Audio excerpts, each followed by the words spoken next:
Welcome, travellers of the twilight hours. This is Sleepless Survivors, your companion through the quiet darkness, where ancient mysteries meet the gentle embrace of rest.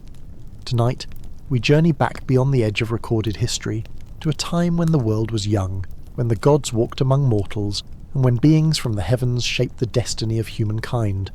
Close your eyes now, if you haven't already. Let your breathing slow. Feel the weight of your body sinking into your bed, into this moment of peace. Tonight's story will carry you across millennia, through deserts of ancient Mesopotamia, through the dawn of civilization itself, as we explore the enigmatic tale of the Anunnaki, those mysterious rulers who came before history was ever written down. Let yourself drift as we begin this journey together, back through time, back before empires rose and fell, back to when humanity first looked up at the stars and wondered if we were truly alone. The story begins in the land between two rivers, in ancient Sumer, the cradle of civilization, where the first cities rose from the dust of the desert, where writing was born, where mathematics flourished, and where strange stories were etched into clay tablets that would sleep in the earth for thousands of years before modern eyes would read them again. Imagine, if you will, the year is approximately 3,500 years before the Common Era. The sun beats down mercilessly on the plains of southern Mesopotamia, that fertile crescent where the Tigris and Euphrates rivers wind their way toward the Persian Gulf. Here, in this harsh but abundant landscape, something extraordinary happened. Nomadic peoples settled, built permanent structures, created irrigation systems of stunning sophistication, and suddenly, almost inexplicably, civilization bloomed like a flower in the desert. The Sumerians themselves, those remarkable people, told a different story about their origins than we might expect. They did not claim to have slowly evolved their society over countless generations.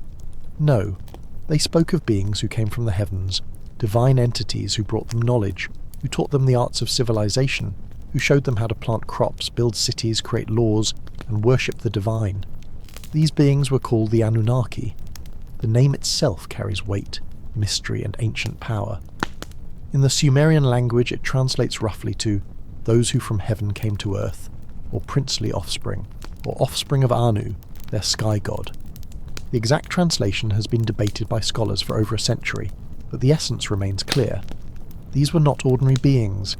These were entities of immense power, bridging the gap between the mortal and the divine. Let your mind drift now, back through the centuries, through the millennia, back to a time before concrete and steel, before electricity, before the industrial age, through the medieval period, through the classical civilizations of Rome and Greece, through the glory of Egypt, back, further still, to those first cities rising from the desert floor.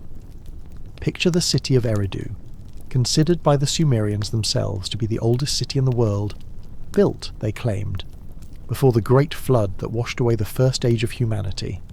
Eridu, city of the god Enki, lord of the waters, keeper of wisdom, one of the most prominent of the Anunnaki. The ruins of Eridu still exist today in southern Iraq, layers upon layers of ancient settlements, each one built upon the last, stretching back to approximately 5,400 years before our time, and possibly even earlier. The Sumerians possessed something that earlier peoples did not have in such abundance: written records. They developed cuneiform script, pressing wedge-shaped marks into soft clay tablets that would then be baked hard, preserving their words for eternity. Tens of thousands of these tablets have been recovered from the desert sands, and many more surely remain buried, waiting to be discovered.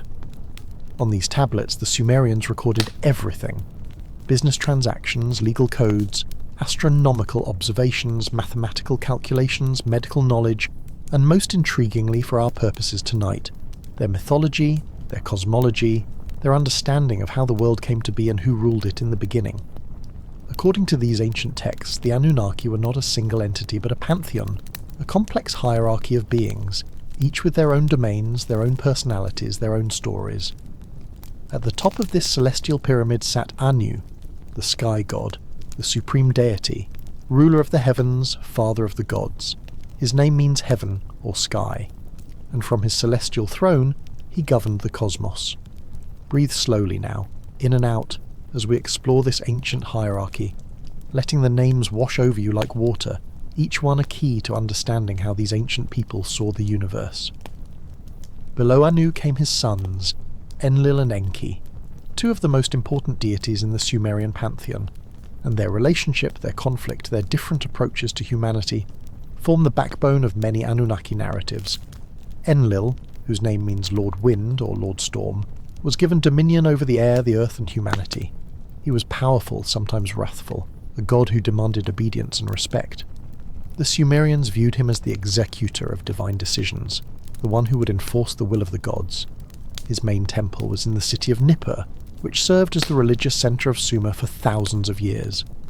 To rule Sumer, a king needed the blessing of Enlil, needed to make pilgrimage to Nippur, needed to be chosen by this mighty god. Enki, by contrast, was the god of water, wisdom, magic and creation.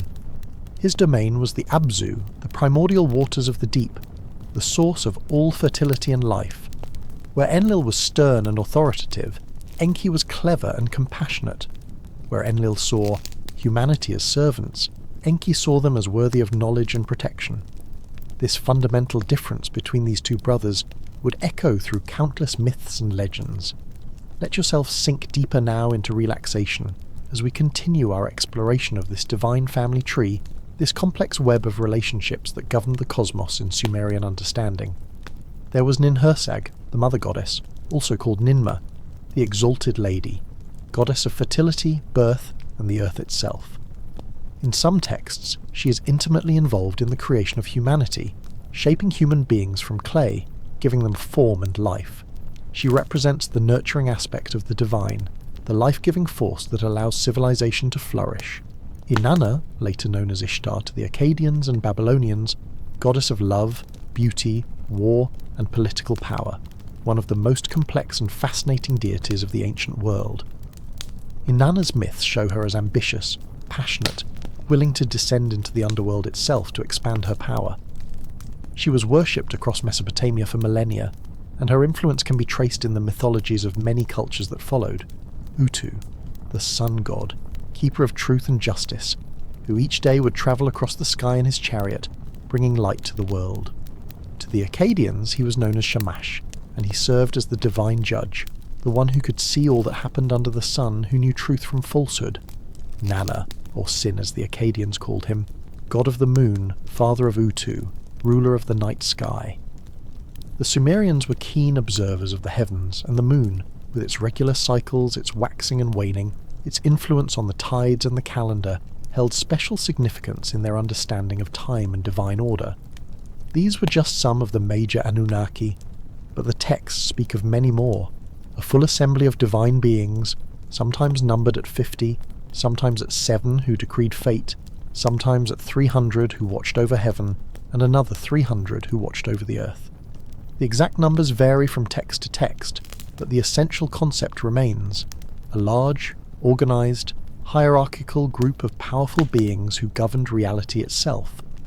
Feel your breathing becoming slower still, your body heavy, your mind beginning to drift between waking and sleeping, as we now turn to one of the most intriguing aspects of the Anunnaki narrative, their relationship with humanity and the question of human origins. According to the Sumerian creation myths, particularly the text known as Enki and Ninmah, or the creation of man, humanity was not created out of divine love alone, but out of necessity, to serve a specific purpose. The story goes that in the beginning, the younger gods, the Igigi, were forced to do all the labour, all the difficult work of maintaining the earth, digging irrigation canals, farming, building. This labour was endless and exhausting, and eventually the Igigi rebelled. They refused to work any longer. Faced with this crisis, the great gods held a council. What could be done? Who would do the work that needed doing? It was Enki, the clever one, who proposed a solution. Create a new being, something between the divine and the earthly, something that could perform the necessary labour. This new being would be humanity. Different texts give different details about how this creation occurred. In some versions, Enki and the mother goddess Ninhursag mixed clay from the Abzu with the blood of a sacrificed god, often identified as Wiilu or Geshtu-i, a god associated with intelligence. From this mixture, from divine essence and earthly matter combined, the first humans were fashioned. In another version, found in the famous text known as the Atrahasis epic, the process is described in remarkable detail. The mother goddess pinches off 14 pieces of clay. 7 are placed on the left, 7 on the right. Goddesses of birth assist in the process. The clay is mixed with the blood and flesh of a slain god. Then, after a period of gestation, the first humans are born, 7 males and 7 females, created to bear the burden of a labour so the gods could rest. This narrative, this idea that humanity was created to serve the gods, to perform labour, to maintain the earth on behalf of divine beings, was central to Sumerian religious understanding. Humans were not the pinnacle of creation in this view, but rather servants, albeit valued and necessary servants. The relationship between humanity and the divine was transactional in nature. Humans built temples, made offerings, performed rituals, and in return the gods provided protection, fertility, order, and justice. Let your mind wander now through these ancient cities. Imagine the massive ziggurats rising from the desert, stepped pyramids of mud brick climbing toward the sky. These structures were not tombs like the Egyptian pyramids, but temples, houses for the gods, places where heaven and earth could meet. At the top of each ziggurat was a shrine, a sacred space where the deity would theoretically dwell, where priests would perform rituals, make offerings, and mediate between the divine and mortal realms. The largest and most famous ziggurat was in Babylon, the Etemenanki, meaning Temple of the Foundation of Heaven and Earth, dedicated to the god Marduk. This structure may have been the inspiration for the biblical story of the Tower of Babel, though it was built with religious devotion, not hubris, a bridge between worlds, not an act of defiance. Feel yourself drifting deeper now, as we explore one of the most controversial and debated aspects of modern Anunnaki discussion: the interpretation, or perhaps reinterpretation, of these ancient texts through the lens of ancient astronaut theory. In the 1960s and 1970s, writers like Zecharia Sitchin began proposing a radical new interpretation of Sumerian texts. Sitchin, who claimed to be able to read cuneiform, though his translations have been disputed by mainstream scholars, argued that the Anunnaki were not mythological deities at all, but rather extraterrestrial beings from a planet called Nibiru, which he claimed was part of our solar system, but on a long elliptical orbit that brought it near Earth only once every 3,600 years. According to Sitchin's interpretation, approximately 450,000 years ago, these advanced beings came to Earth in search of gold, which they needed for reasons related to their planet's atmosphere. They initially did the mining themselves, but eventually grew tired of the labour, which led to the creation of humanity through genetic engineering. Humanity, in this view, was created by mixing Anunnaki DNA with that of Homo erectus, creating Homo sapiens as a hybrid species designed to be workers for the Anunnaki. Let your breathing remain slow and steady as we examine this theory, not to validate or dismiss it, but to understand why it has captured so many imaginations and how it relates to the original ancient texts. Sitchin pointed to various elements in Sumerian mythology as evidence for his extraterrestrial interpretation. The Anunnaki were described as descending from heaven, which he interpreted as arriving from space. Texts spoke of the gods possessing remarkable technology, objects that could fly, weapons of great power, knowledge of astronomy and medicine far beyond what should have been available to Bronze Age peoples. The Sumerians themselves seem to appear suddenly in history, with a fully formed civilization, advanced agriculture, sophisticated astronomy, complex mathematics and written language, all emerging in what seemed like a remarkably short period. Mainstream scholars, it should be noted, largely reject Sitchin's interpretations. They argue that his translations were often inaccurate, that he read modern concepts into ancient texts, that he ignored context and cherry-picked evidence. The sudden emergence of Sumerian civilization, they note, wasn't actually as sudden as it seems. Archaeological evidence shows a gradual development, with earlier cultures like the Ubaid laying the groundwork. The sophistication of their knowledge came from generations of careful observation and accumulated wisdom, not extraterrestrial intervention. Nevertheless, Sitchin's ideas have proven enormously influential in popular culture, spawning countless books, documentaries, and theories. The appeal is understandable. The idea that humanity has a hidden history, that ancient civilizations possessed lost knowledge, that we are not alone in the universe and indeed may be connected to other worlds through our very DNA, These concepts are inherently fascinating, touching on deep questions about our origins, our purpose, and our place in the cosmos. Rest now. Let your body be completely still as we return to what the ancient texts themselves actually say, setting aside modern interpretations for a moment to hear the voices of the Sumerians, Akkadians, and Babylonians speaking across the millennia. One of the most complete and important texts regarding the Anunnaki and their relationship with humanity is the Atrahasis epic, which we mentioned earlier.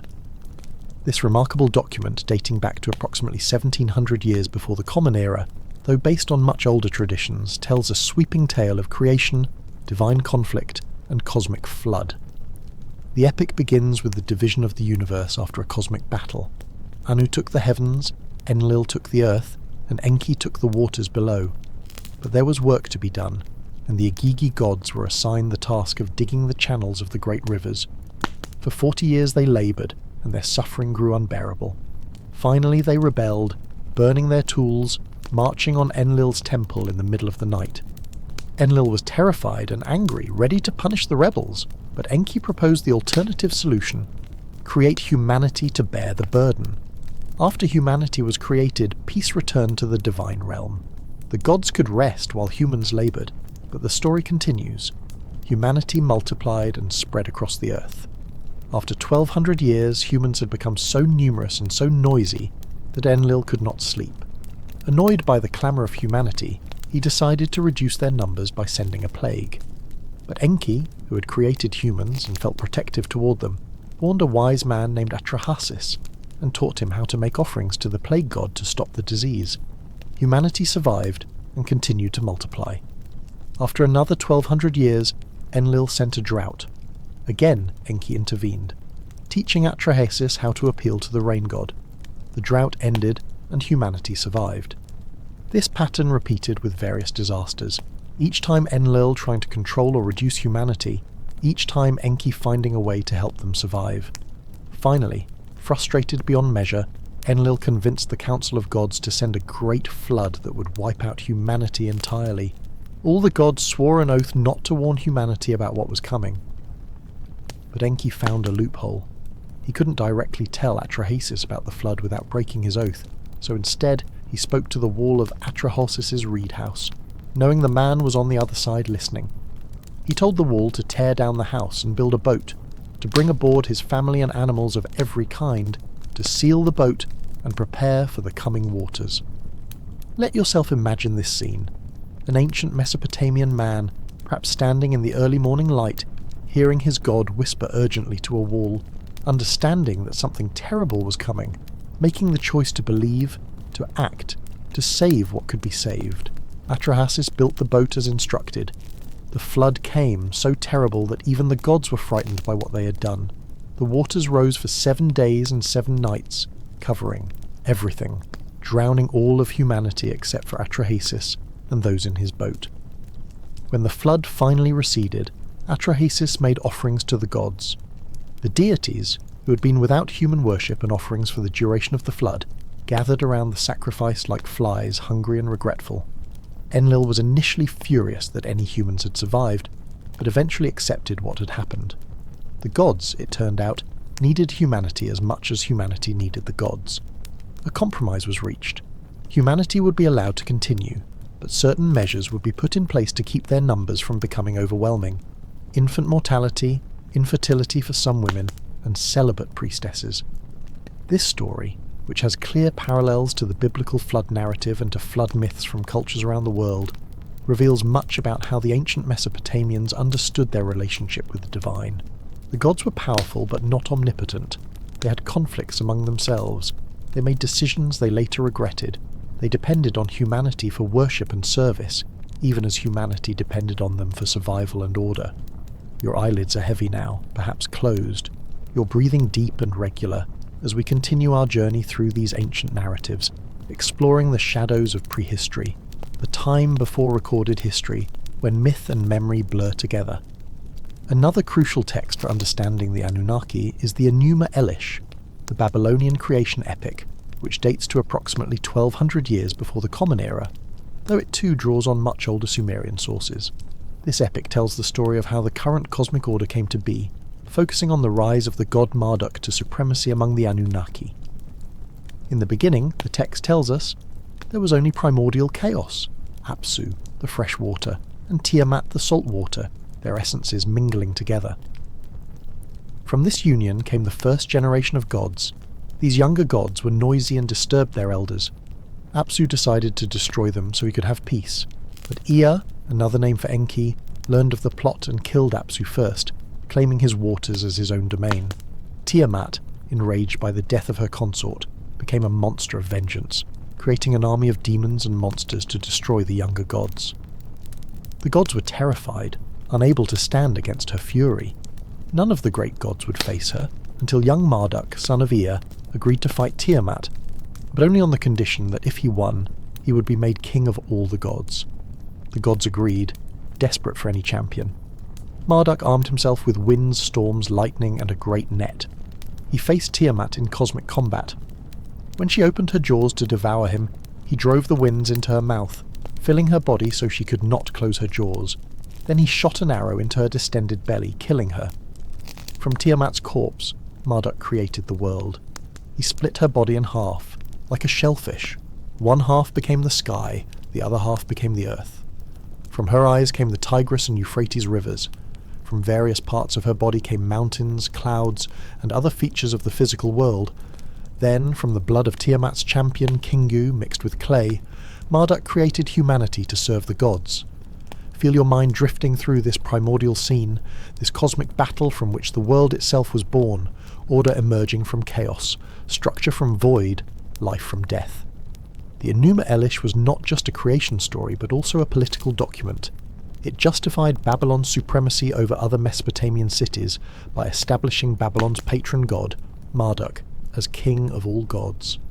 Every year during the Akitu festival, the Babylonian New Year celebration, the Enuma Elish would be recited in full, a ritual retelling that renewed the cosmic order and reaffirmed the divine mandate of the Babylonian king. This points to something important about these texts. They were living documents, functional mythology, stories that did real work in society, justifying social hierarchies, explaining natural phenomena, providing moral frameworks, and connecting the present with the sacred past. Let us drift now to another aspect of the Anunnaki narrative that has captured modern imagination: their supposed advanced knowledge, particularly in astronomy and mathematics. The Sumerians and their successors in Mesopotamia were indeed remarkably sophisticated in their understanding of the heavens. They tracked the movements of the moon, sun, and planets with great precision. They developed a mathematical system based on the number 60, which is why we still have 60 seconds in a minute, 60 minutes in an hour, 360 degrees in a circle. This sexagesimal system was brilliant for its time, as 60 is divisible by many numbers: 2, 3, 4, 5, 6, 10, 12, 15, 20, and 30, making calculations easier. They identified 5 planets visible to the naked eye: Mercury, Venus, Mars, Jupiter, and Saturn, and they understood that these wandering stars move through the fixed stars of the zodiac in predictable patterns. They created star catalogues, planetary tables, and could predict eclipses. Their astronomical observations and records were so detailed that modern astronomers have used them to understand historical celestial events. Some have argued that this knowledge was too advanced for the time, that it must have been given to them by the Anunnaki, whether understood as gods or as extraterrestrials. However, we must remember that these observations were accumulated over generations, perhaps millennia. A culture that closely watched the night sky every clear evening, recording what they saw, passing that knowledge down through priests and scribes, could absolutely develop such sophisticated understanding without external intervention. Moreover, their astronomy had very practical purposes. Agriculture depended on understanding the seasons, knowing when to plant and harvest. Religious festivals were tied to astronomical events. The calendar itself needed to be maintained, reconciling the lunar months with the solar year, a complex problem that required careful observation and mathematical skill. Rest deeply now, your body completely relaxed, as we explore some of the specific myths and legends surrounding individual Anunnaki and their interactions with humanity. Let us turn to Inanna, that fierce and complex goddess, whose most famous myth involves her descent into the underworld. This story, preserved in tablets from the late 3rd millennium before the Common Era, tells of Inanna's decision to visit the underworld, the realm of her sister Ereshkigal, goddess of death. Inanna prepared carefully, adorning herself with all her divine powers, represented as items of clothing and jewellery, the crown of the steppe, earrings, necklaces, gems, a breastplate, a gold bracelet, and her measuring rod and line. She told her servant Ninshubur that if she did not return in 3 days, to seek help from the gods. When Inanna arrived at the gates of the underworld, the gatekeeper informed Ereshkigal of her arrival. Ereshkigal was not pleased. She instructed the gatekeeper to treat Inanna according to the ancient laws of the underworld, to let her pass through the 7 gates, but at each gate to remove one of her divine powers. As Inanna descended deeper into the underworld, she was stripped of each item, each power, until she arrived before Ereshkigal completely naked and vulnerable, a mortal in the realm of death. The 7 judges of the underworld looked upon her and found her guilty. She was struck dead and her corpse was hung on a hook. After 3 days, when Inanna had not returned, Ninshubur went to the gods for help, just as instructed. Enlil and Nanna refused to help, saying Inanna got what she deserved for seeking power in the underworld. But Enki, clever and compassionate as always, devised a plan. He created 2 beings from the dirt beneath his fingernails, beings that were neither living nor dead, and sent them to the underworld with the food and water of life. These beings entered the underworld, found Ereshkigal in the midst of her eternal mourning for the dead, and sympathized with her pain. Touched by their compassion, Ereshkigal offered them a gift. They asked for Inanna's corpse. She gave it to them, and they revived Inanna with the food and water of life. But there was a problem. The laws of the underworld stated that no one could leave unless they provided a substitute to take their place. Inanna returned to the upper world, accompanied by demons who would seize her substitute. When she found her husband, Dumuzi, sitting on her throne, dressed in fine clothes, not mourning her absence, she was furious. She pointed at him, declaring him her substitute. Dumuzi fled, but eventually the demons caught him. A compromise was reached. Dumuzi would spend half the year in the underworld, and his sister Geshtinanna would spend the other half in his place. This myth explained the changing seasons, the cycle of death and rebirth in nature, and the annual dying and rising of vegetation. Let this ancient story wash over you like a gentle tide, a tale of pride, descent, death, and resurrection, themes that would echo through many later mythologies and religions. The myth of Inanna's descent is rich with symbolism. The 7 gates, the stripping away of power and identity, the confrontation with death itself, the need for compassion and aid to return to life, the necessity of substitute and sacrifice. All of these elements speak to deep human experiences and fears, the mystery of what lies beyond death, the price of ambition, the importance of humility and interdependence. Your breathing is so slow now, so peaceful, as we continue our exploration of the Anunnaki, turning to examine their supposed cities and domains, the geography of the divine as understood by the ancient Mesopotamians.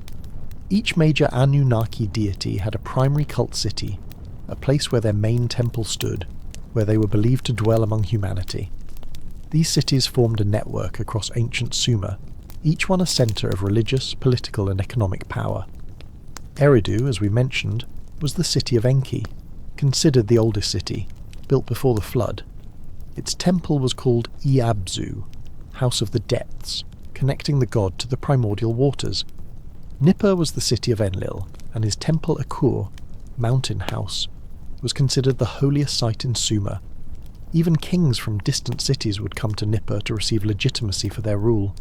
Uruk was Inanna's city, one of the largest and most powerful cities of ancient Sumer, featuring in the famous Epic of Gilgamesh.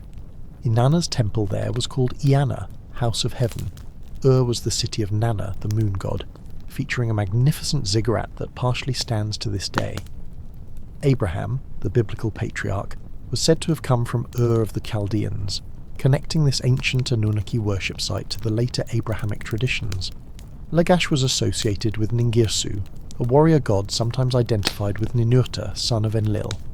The city's rulers commissioned elaborate temple complexes and detailed inscriptions describing their devotion to their patron deity. Picture these cities now in your mind's eye, but let the image be hazy, dreamlike, as your consciousness drifts between waking and sleeping. Mud brick buildings rising from the desert plain, narrow streets winding between houses, marketplaces where merchants traded goods from distant lands, scribes in temple workshops pressing cuneiform marks into wet clay, priests performing rituals according to precise calendars, farmers bringing offerings of grain and livestock, and at the centre of it all, the ziggurat, that artificial mountain, reaching toward the sky, toward the realm of the gods, toward the stars from which the Anunnaki had supposedly descended. The ancient Mesopotamians believed that the fate of their cities depended on the favour of their patron deities. When a city conquered another, it was understood as one god proving superior to another, or one god withdrawing favour from their city due to some failing. The statue of the god could be carried off by conquerors, a symbolic captivity that paralleled the captivity of the conquered people. Only when the statue was returned could the city truly be restored. This understanding of divine presence and favour shaped politics and warfare throughout Mesopotamian history. Kings presented themselves not as secular rulers, but as servants of the gods, chosen to maintain divine order, to build and maintain temples to ensure proper worship, to execute divine justice. Let yourself float now on the river of time, drifting downstream through the centuries, watching as civilizations rise and fall, as languages change, as empires succeed one another. After the Sumerians came the Akkadians, a Semitic people who conquered Sumer around 2300 years before the Common Era, under their king Sargon the Great. The Akkadians adopted Sumerian culture, writing and religion, translating the names of the Anunnaki into their own language, but maintaining the same basic mythological framework. Enki became Ea, Nana became Sin, Inanna became Ishtar, but the stories remained largely the same. The Akkadian Empire eventually fell, and Sumerian culture experienced a renaissance under the third dynasty of Ur, which lasted about a century before collapsing around 2000 years before the Common Era, brought down by invasions and internal strife. Various kingdoms and empires followed: the Amorites, the Kassites, the Assyrians in the north, and eventually the Babylonians in the south. Each empire adopted and adapted the Anunnaki pantheon, adding their own emphasis, elevating certain deities, syncretizing gods with similar attributes. The Babylonians, as we discussed with the Enuma Elish, elevated Marduk to kingship over the gods. The Assyrians did something similar with their god Ashur, inserting him into myths as the supreme deity. But the fundamental stories, the ancient Anunnaki narratives from Sumer, remained at the core, recognizable even as they were modified and reinterpreted. This religious continuity is remarkable. For over 2,000 years, from the rise of Sumer to the decline of Babylon, essentially the same pantheon was worshipped across Mesopotamia, making it one of the longest-lasting religious traditions in human history. Your body is utterly still now, your mind drifting in that peaceful space between thoughts, as we explore the end of the Anunnaki's reign in human consciousness, how these ancient gods gradually faded from worship and memory. The decline of Anunnaki worship came gradually, coinciding with the rise of new empires and new religions. The Persian conquest of Babylon in 539 before the Common Era marked a significant turning point. The Persians practiced Zoroastrianism, a very different religious system, though they generally tolerated local religious practices. More significantly, new monotheistic ideas were spreading.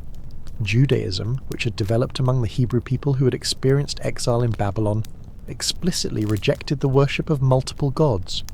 The god of the Hebrews was presented as the only true god, with all other deities dismissed as false idols. When Alexander the Great conquered the Persian Empire in 331 before the Common Era, he brought Hellenistic culture with him. Greek gods and Greek ways of thinking about divinity began to supplant older traditions. The ancient temples fell into disrepair, the priestly traditions that maintained the rituals died out, and eventually the cuneiform script itself was forgotten. The final nail in the coffin came with the rise of Christianity and later Islam, both fiercely monotheistic religions that actively suppressed pagan worship. By approximately the 5th century of the Common Era, the last temples to the old Mesopotamian gods had closed, the ziggurats crumbled, the tablets were buried in the ruins of ancient cities, and for more than 1,000 years the Anunnaki were forgotten, their names and stories lost to human memory. But information, once recorded, is difficult to destroy completely. The clay tablets on which the Sumerians and their successors recorded their myths were nearly indestructible. Unlike papyrus that rots or paper that burns, baked clay survives for millennia, even when buried in the earth. Let your awareness drift now to a different time, to the 19th century of the Common Era, when European archaeologists began excavating in the lands of ancient Mesopotamia, in what was then the Ottoman Empire, in regions that would later become Iraq. Sir Henry Layard excavated Nimrud and Nineveh in the 1840s. Austin, Henry Layard and Hormuzd Rassam discovered the great library of Ashurbanipal at Nineveh, containing over 30,000 clay tablets. Paul Emile Botta excavated Khorsabad, and countless other archaeologists, many from the Ottoman Empire itself and later from Iraq, systematically explored ancient sites, recovering artifacts and tablets by the tens of thousands. Initially, no one could read these tablets. Cuneiform was a dead script, forgotten for over a millennium. But in 1857, scholars successfully deciphered cuneiform, building on earlier work with the Behistun inscription, a trilingual text carved into a cliff face in Persia. Once cuneiform could be read, an entire lost world came back to life. The Epic of Gilgamesh was translated, telling of a great king who searched for immortality. The Enuma Elish revealed Babylonian creation myths. Legal codes, including the famous Code of Hammurabi, showed sophisticated ancient legal systems. Mathematical and astronomical texts demonstrated remarkable scientific knowledge, and texts about the Anunnaki revealed the religious worldview of the world's earliest civilizations.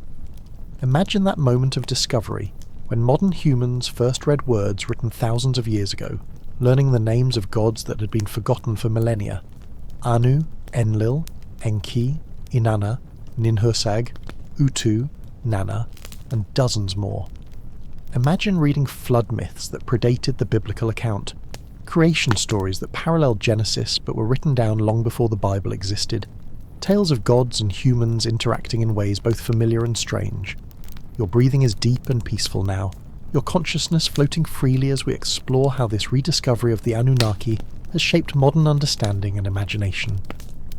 The academic study of ancient Mesopotamia became a major field, with scholars dedicating their lives to translating tablets, understanding the culture, piecing together the history of these ancient peoples.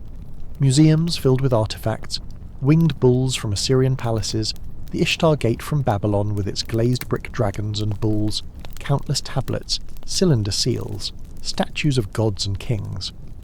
This scholarly work established the framework for understanding ancient Mesopotamian religion.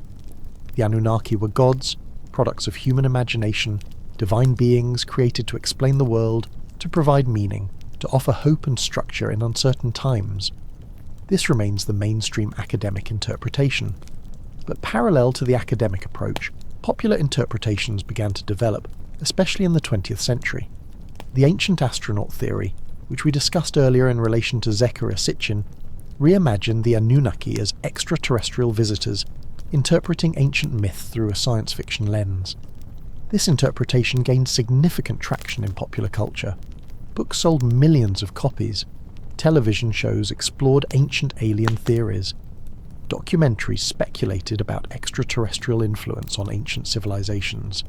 The History Channel's Ancient Aliens series, beginning in 2010, brought these ideas to a massive audience, making the ancient astronaut interpretation of the Anunnaki perhaps more widely known than the academic understanding.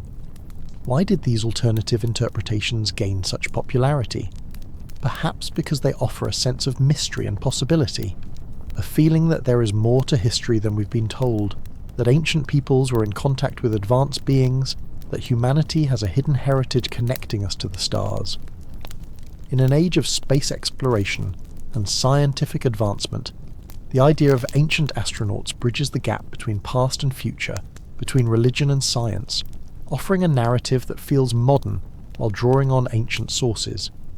Critics, both academic and scientific, argue that these alternative theories are based on misunderstandings, mistranslations, and wishful thinking, that they disrespect ancient peoples by suggesting they couldn't have achieved their accomplishments without alien help, that they cherry-pick evidence while ignoring context. The debate continues, passionate on both sides. But perhaps, for our purposes tonight, as you drift towards sleep, the literal truth of any particular interpretation matters less than what these stories reveal about human nature, about our endless fascination with our origins, our place in the cosmos, our relationship with the divine or the unknown. Let your mind wander freely now, without trying to hold on to any particular thought, as we explore some of the specific mythological episodes involving the Anunnaki and their interactions with early humanity. There is the story of Adapa, one of the earliest tales of a mortal encountering the divine. Adapa was a sage, created by Enki to be wise beyond all other humans, serving as a priest in the temple at Eridu. One day, while Adapa was fishing in the Persian Gulf, the south wind capsized his boat.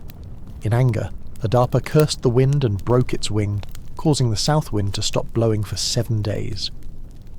This came to the attention of Anu, the sky god, who summoned Adapa to heaven to answer for his actions.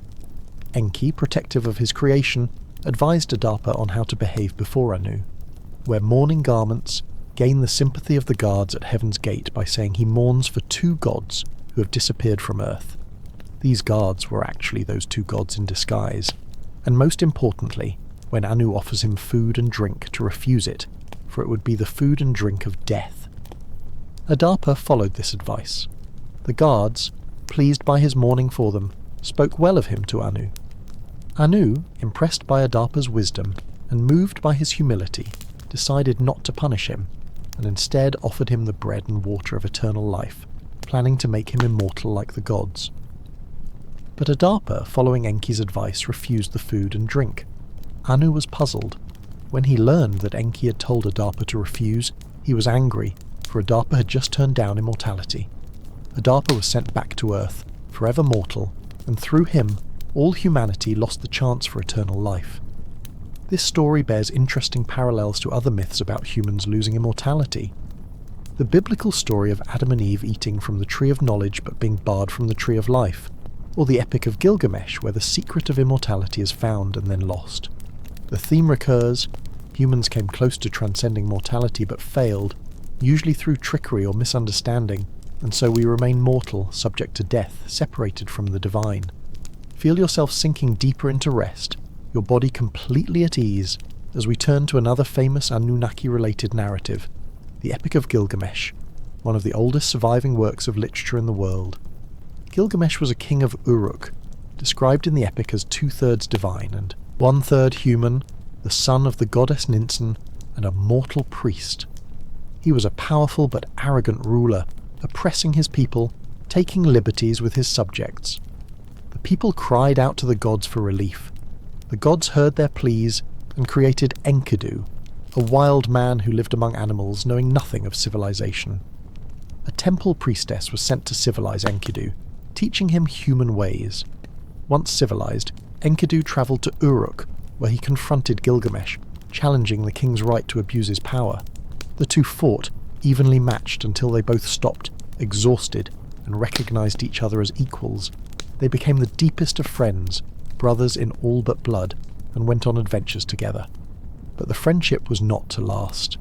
After the two heroes killed the Bull of Heaven, sent by Ishtar to destroy them, the gods decreed that one of them must die as punishment. Enkidu fell ill and died, and Gilgamesh was devastated, mourning his friend intensely. For the first time, Gilgamesh truly confronted the reality of death. If Enkidu, so strong and vital, could die, then so could he. Terrified of his own mortality, Gilgamesh set out on a quest to find immortality. His journey led him to Utnapishtim, the Mesopotamian Noah, the man who had survived the Great Flood and been granted eternal life by the gods. Utnapishtim told Gilgamesh the story of the flood, how he had built a boat and saved his family and the animals, and how the gods, grateful that humanity had survived, made him and his wife immortal. But Utnapishtim explained that this was a unique situation, a one-time gift that would not be repeated. Still, he offered Gilgamesh a test. If Gilgamesh could stay awake for 7 days and 7 nights, perhaps he could prove himself worthy of immortality. Gilgamesh, exhausted from his journey, immediately fell asleep. When he awoke, having failed the test, Utnapishtim showed him bread that had been placed beside him each day, now in various stages of decay, proving how long he had slept. Gilgamesh had failed. He would remain mortal.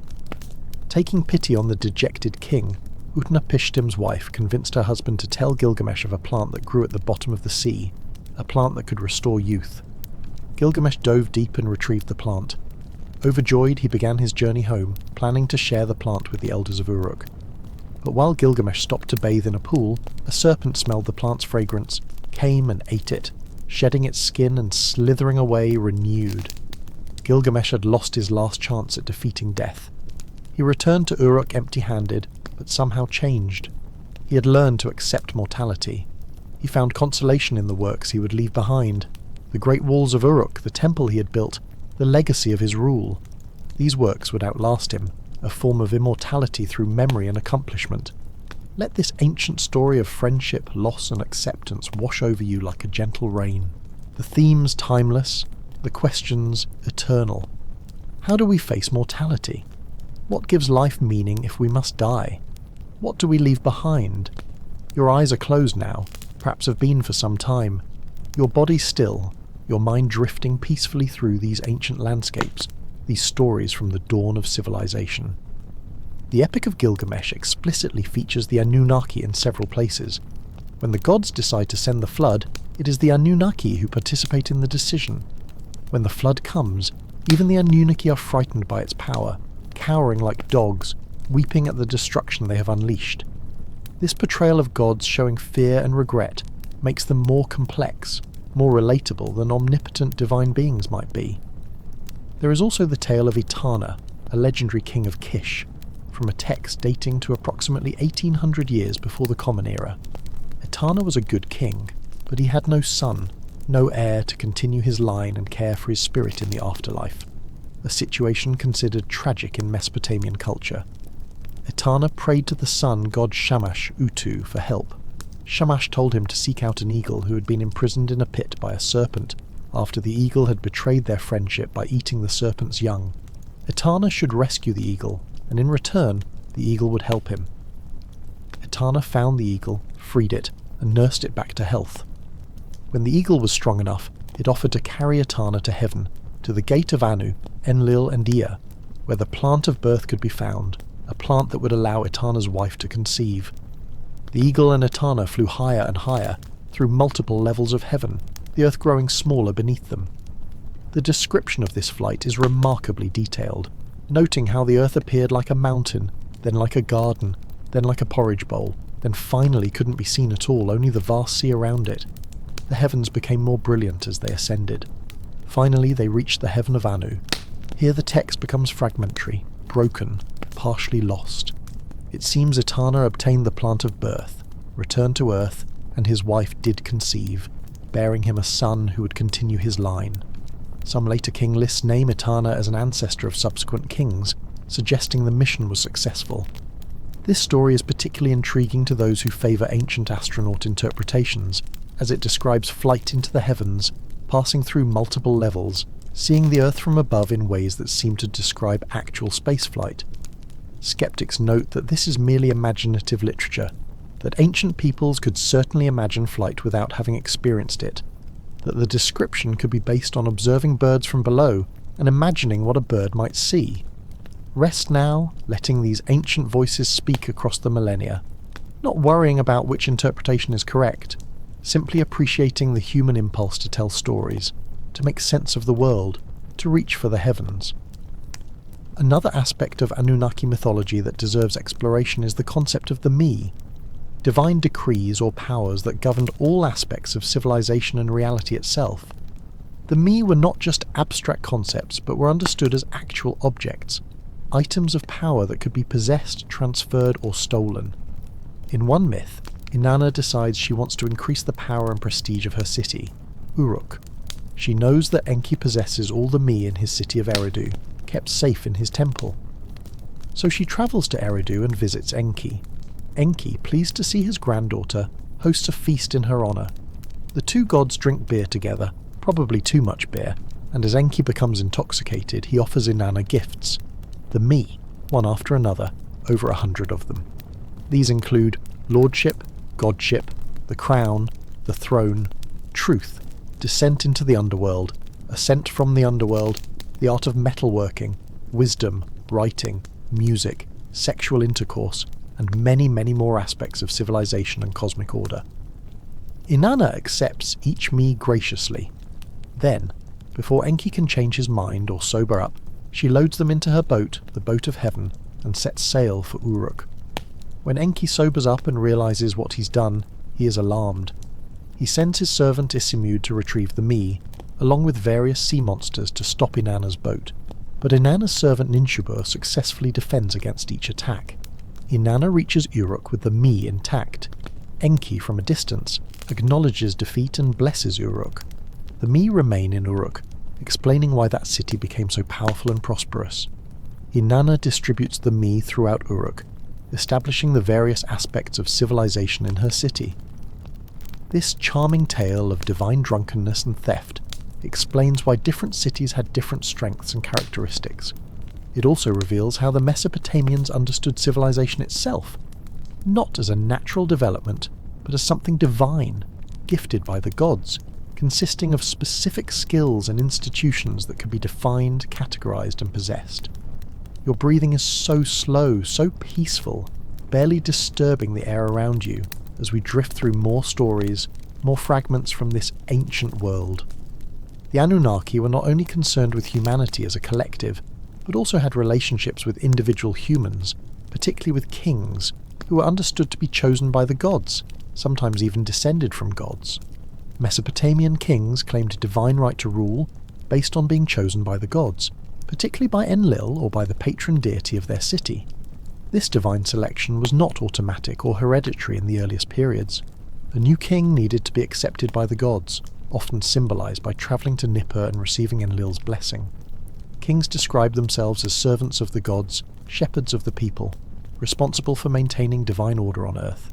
They built temples, made offerings, ensured proper worship, executed justice according to divine law, and protected their people from enemies.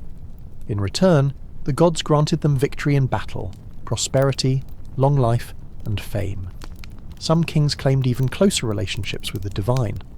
Gudea, a ruler of Lagash around 2100 years before the Common Era, described receiving detailed instructions from his god Ningirsu in a dream, including architectural plans for a new temple. Gudea's inscriptions describe how he followed these divine blueprints exactly, and when the temple was complete, the god came to dwell there, pleased with his servant's work. Let yourself imagine being in that ancient world, where the boundary between human and divine was permeable, where gods could appear in dreams, where divine favour or displeasure had direct visible consequences, where the order of society from the lowest farmer to the highest king was understood as part of a cosmic structure ordained by the Anunnaki. Now we turn to a question that often arises in discussions of the Anunnaki. Were they only important in Mesopotamia, or did their influence spread to other cultures and civilizations? The answer is complex.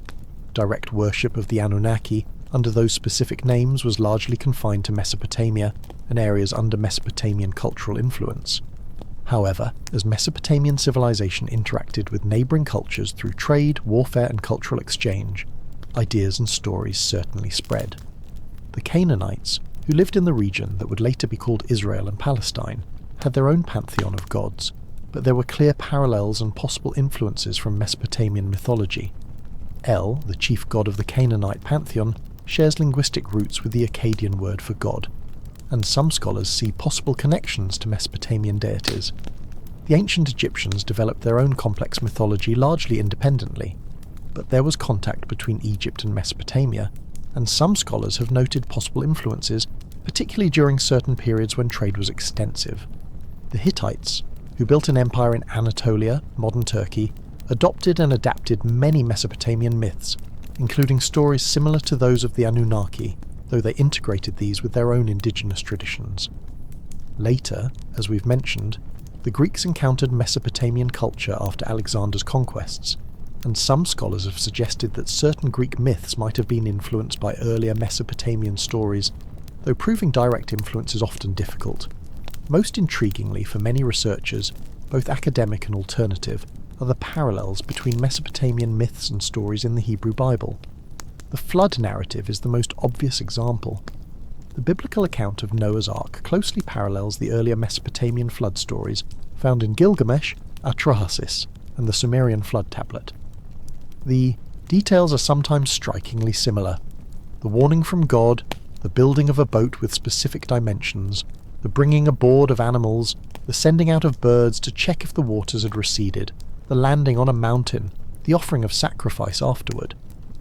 This has led most scholars to conclude that the biblical authors were familiar with Mesopotamian flood traditions, either from the period of the Babylonian exile when many Judeans lived in Babylon, or from earlier cultural contact.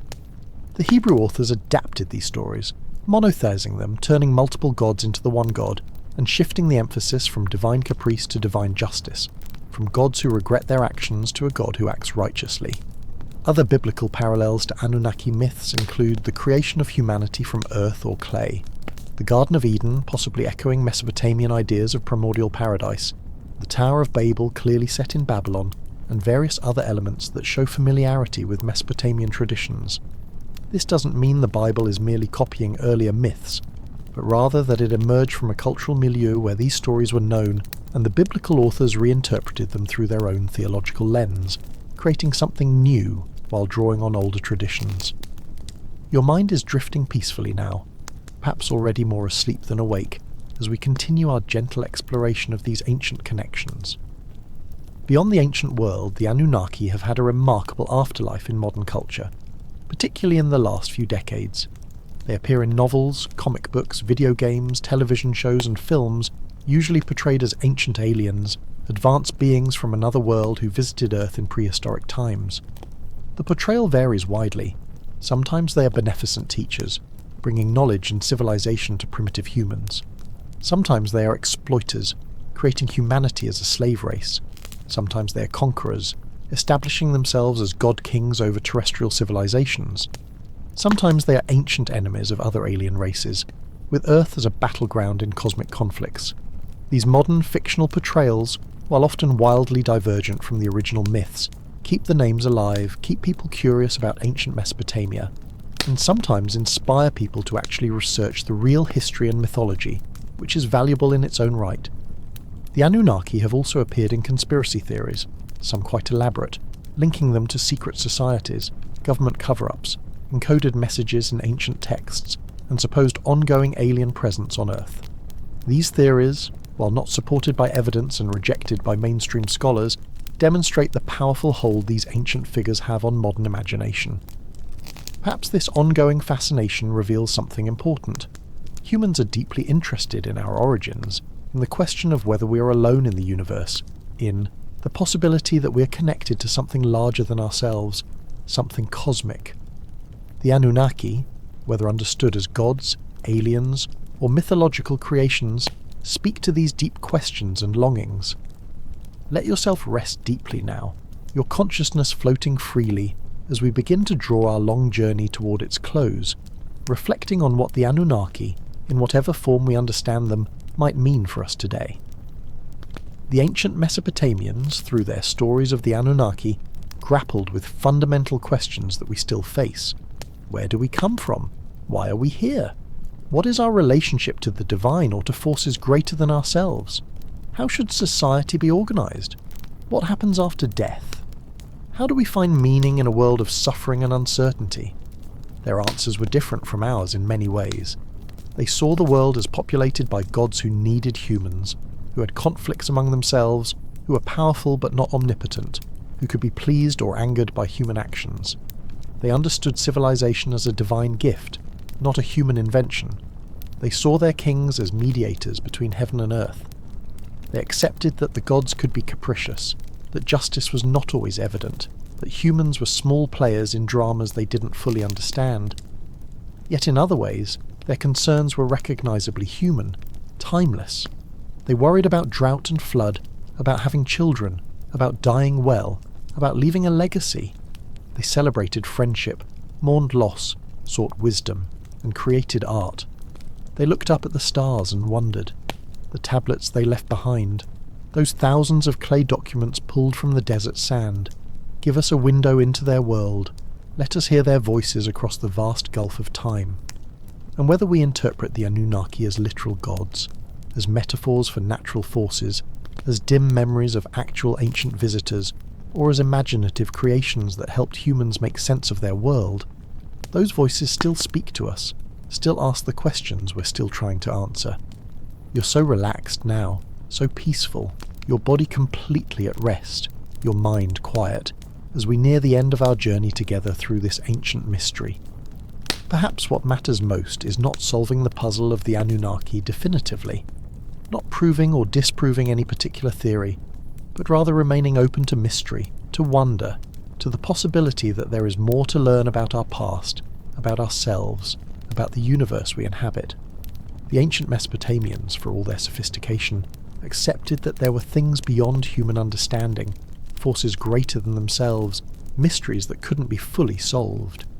In our modern age, with all our scientific knowledge and technological power, perhaps we could benefit from a similar humility, a recognition that we don't have all the answers, that reality might be stranger and more wonderful than we currently imagine. The Anunnaki, rulers before, recorded history remain mysterious. Were they gods? Were they beings from the stars? Were they powerful humans later deified? Were they purely mythological, stories told to explain the world? Perhaps they were all of these things, different interpretations of something true that lies at the foundation of human civilization. What we know for certain is that the people of ancient Mesopotamia believed in them, worshipped them, built magnificent temples in their honour, composed poetry and prayers to them, organised their entire society around serving them, and passed down their stories for thousands of years. That belief, that devotion, that cultural transmission is real and significant, regardless of the literal truth of the beings themselves. And we know that those ancient beliefs and stories have come down to us, filtered through time, translated across languages, interpreted through countless lenses, but still present, still fascinating, still capable of stirring something deep within us, some sense of connection to our distant ancestors, some wonder at the depths of time and the mystery of human origins. Let yourself sink even deeper now into rest, into peace, into sleep, as we whisper the final words of this long night's journey. The ziggurats have crumbled to dust. The great cities are buried beneath the sand. The languages are dead, spoken by no living tongue. The cuneiform script was forgotten for over a millennium, yet the stories persist. The names echo down through time: Anu, Enlil, Enki, Inanna. The questions they asked are still our questions. The mysteries they pondered are still mysterious. In the darkness behind your closed eyes, in the quiet space of approaching sleep, perhaps you can sense them. Those ancient rulers from before history began, not as physical presences, but as ideas, as stories, as questions that have no easy answers, as mysteries that invite wonder rather than demand solution. The Anunnaki, whether gods or aliens or myths or memories, or something we don't yet have words for, remind us that human history is deep, that civilization is ancient, that we are connected to a long chain of humans reaching back into the mists of time, all of whom looked up at the same stars, wondered at the same mysteries, and told stories to make sense of their place in the vast cosmos.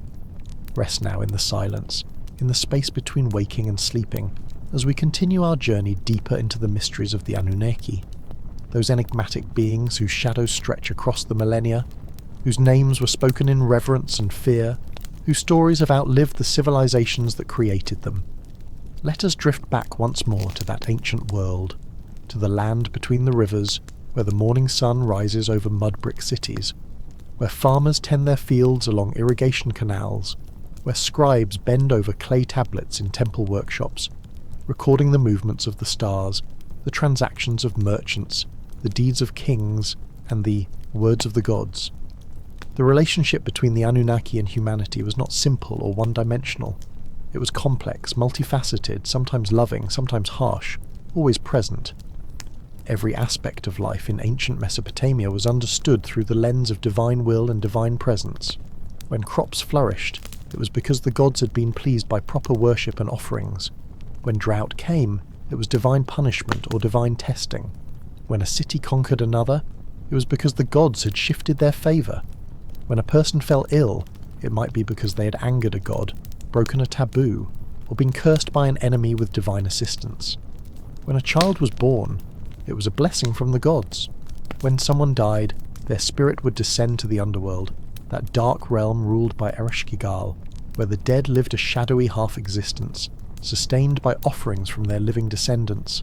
Your breathing is so slow now, so peaceful, barely a whisper of air moving in and out, as we explore this ancient understanding of reality, where the physical and spiritual worlds were intimately intertwined, inseparable, each affecting the other constantly. The temples were not just symbolic structures but were understood as actual dwellings of the gods.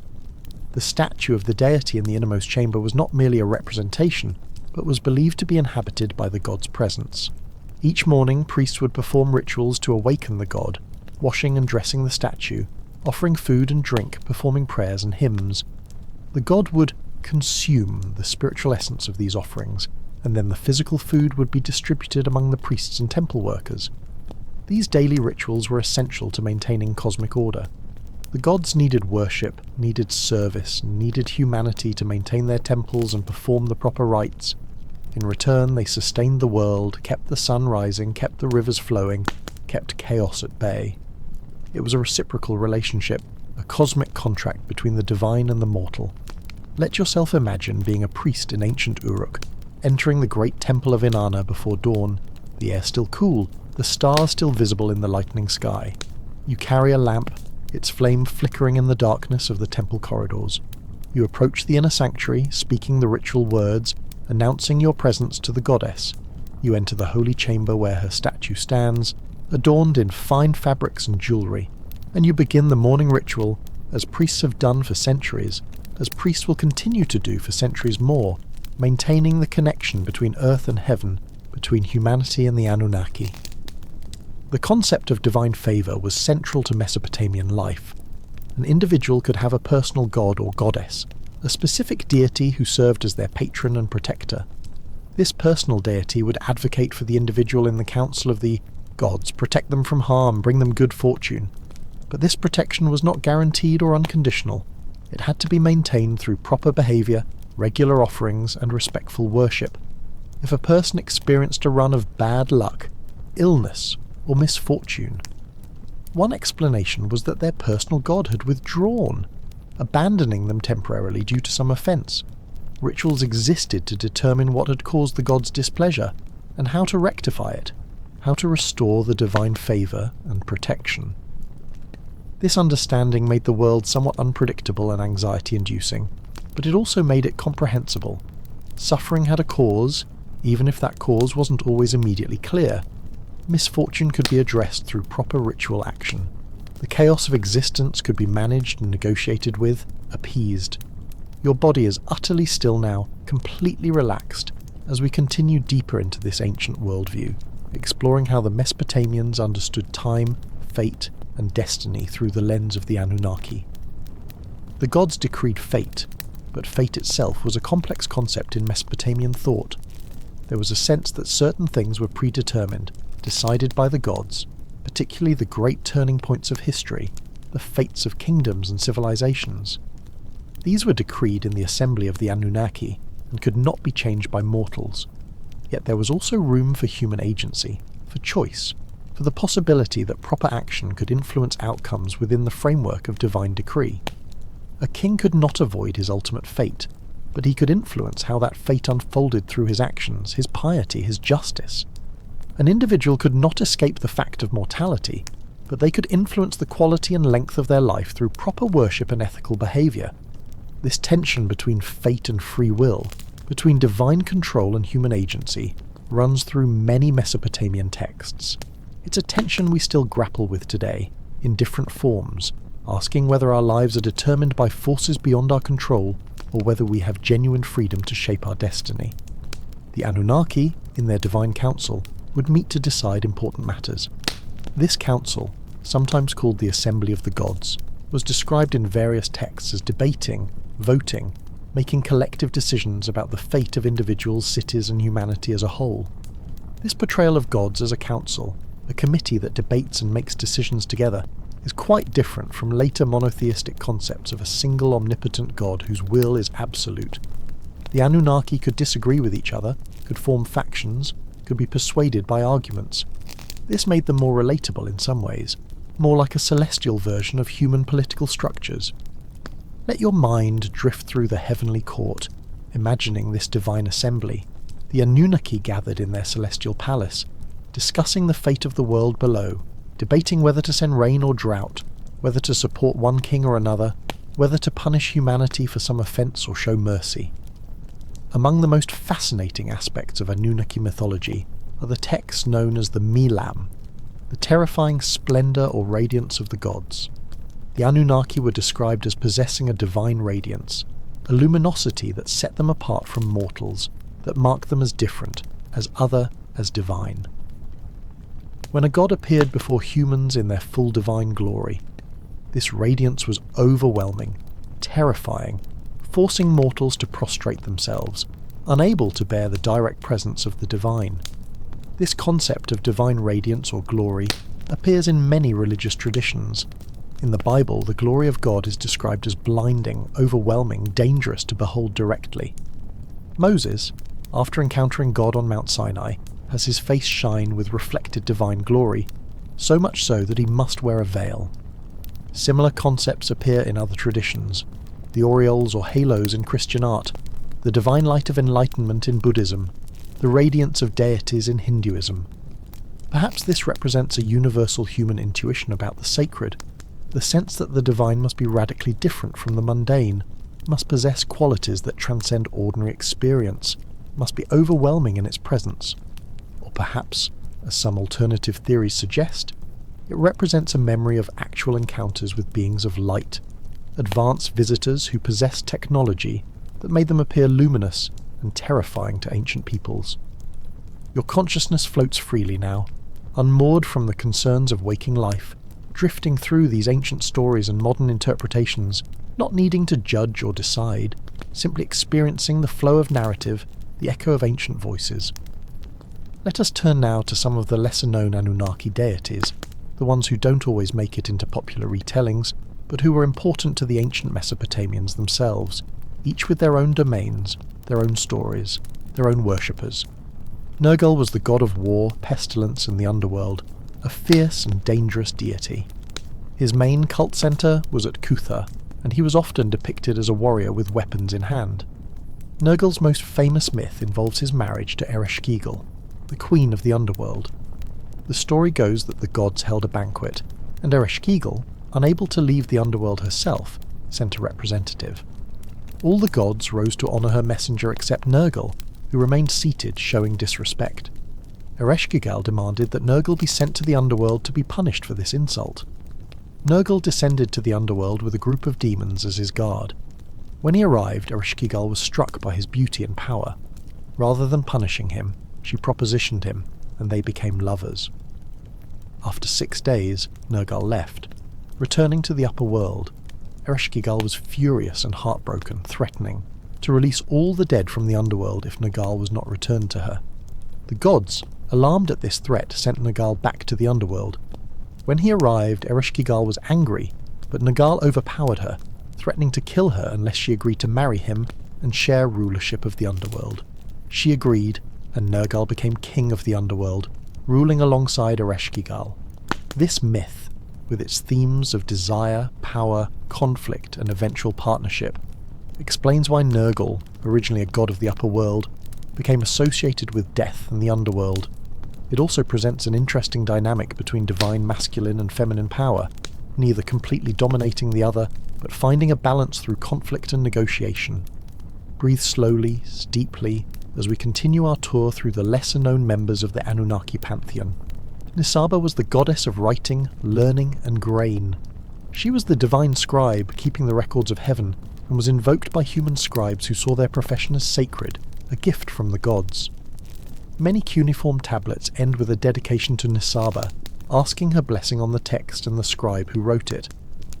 In a culture where literacy was rare and powerful, where the ability to write gave access to knowledge, law and administration, Nisaba held great importance. She represented the power of the written word to preserve knowledge across time, to create order through documentation, to make agreements binding through written contract. Ninurta was a warrior god, associated with agriculture, hunting, and law. He was a hero god, a divine champion who fought against chaos monsters and enemies of divine order. One of his most famous myths involves his battle against Asag, a stone demon who had created an army of stone warriors and was threatening the cosmos. Ninurta fought a tremendous battle against Asag and his stone army. The conflict was so fierce that it shook the foundations of the world. Eventually Ninurta triumphed, killing Asag and breaking the stone army. From the corpse of Asag and the defeated stones, Ninurta created the Tigris River, channeling the waters in a way that would benefit agriculture and civilization. This myth is remarkable for several reasons. It portrays a god as an active hero, fighting on behalf of order and civilization. It explains the origin of an important geographical feature, the Tigris River, and it presents a god as a creator, not through speaking or divine decree, but through physical transformation of defeated enemies, a more visceral and earthy form of creation than we see in many other traditions. Let yourself drift with the current of these stories, each one a window into ancient minds, ancient concerns, ancient ways of understanding the world. Gula, also known as Ninisina, was the goddess of healing. Her symbol was the dog, an animal valued in Mesopotamia for its loyalty and, interestingly, for its reputed healing powers. Ancient Mesopotamians noticed that dogs would lick their wounds and believed this helped them heal, so dogs became associated with healing arts. Gula's temples functioned somewhat like hospitals, places where the sick would come for treatment.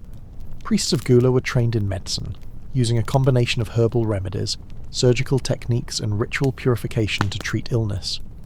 The Mesopotamians understood disease as having both physical and spiritual components, so effective healing required addressing both aspects.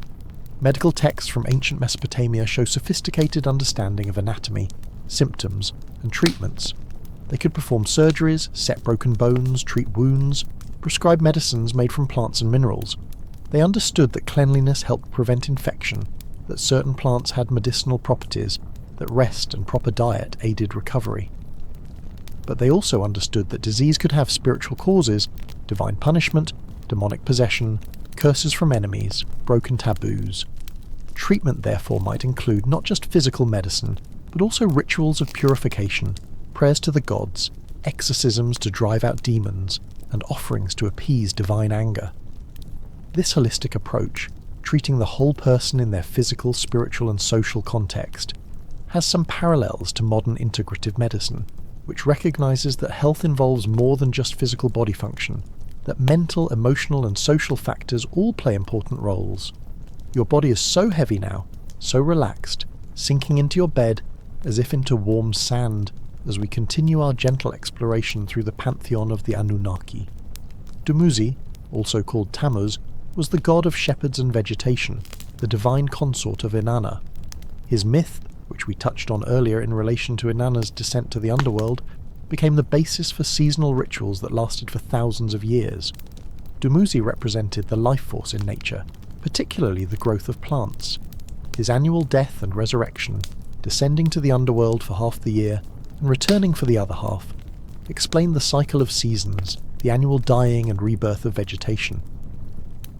During the hot summer months when plants withered and died in the Mesopotamian heat, Dumuzi was understood to be in the underworld. When the rains returned and plants grew again, Dumuzi had returned to the earth. Annual rituals mourned Dumuzi's death and celebrated his return. Women would gather to lament for Dumuzi, wailing and singing dirges. This ritual mourning was an important religious observance, one that's even mentioned critically in the Hebrew Bible, where the prophet Ezekiel condemns women for weeping for Tammuz at the temple in Jerusalem, showing how widespread this cult had become. The myth of Dumuzi is interesting for another reason. It presents a male deity in a subordinate role to a female deity, Inanna, who is clearly the more powerful figure in their relationship. This shows that ancient Mesopotamian theology wasn't uniformly patriarchal, that female deities could hold supreme power in certain contexts, and that divine gender roles were complex and varied.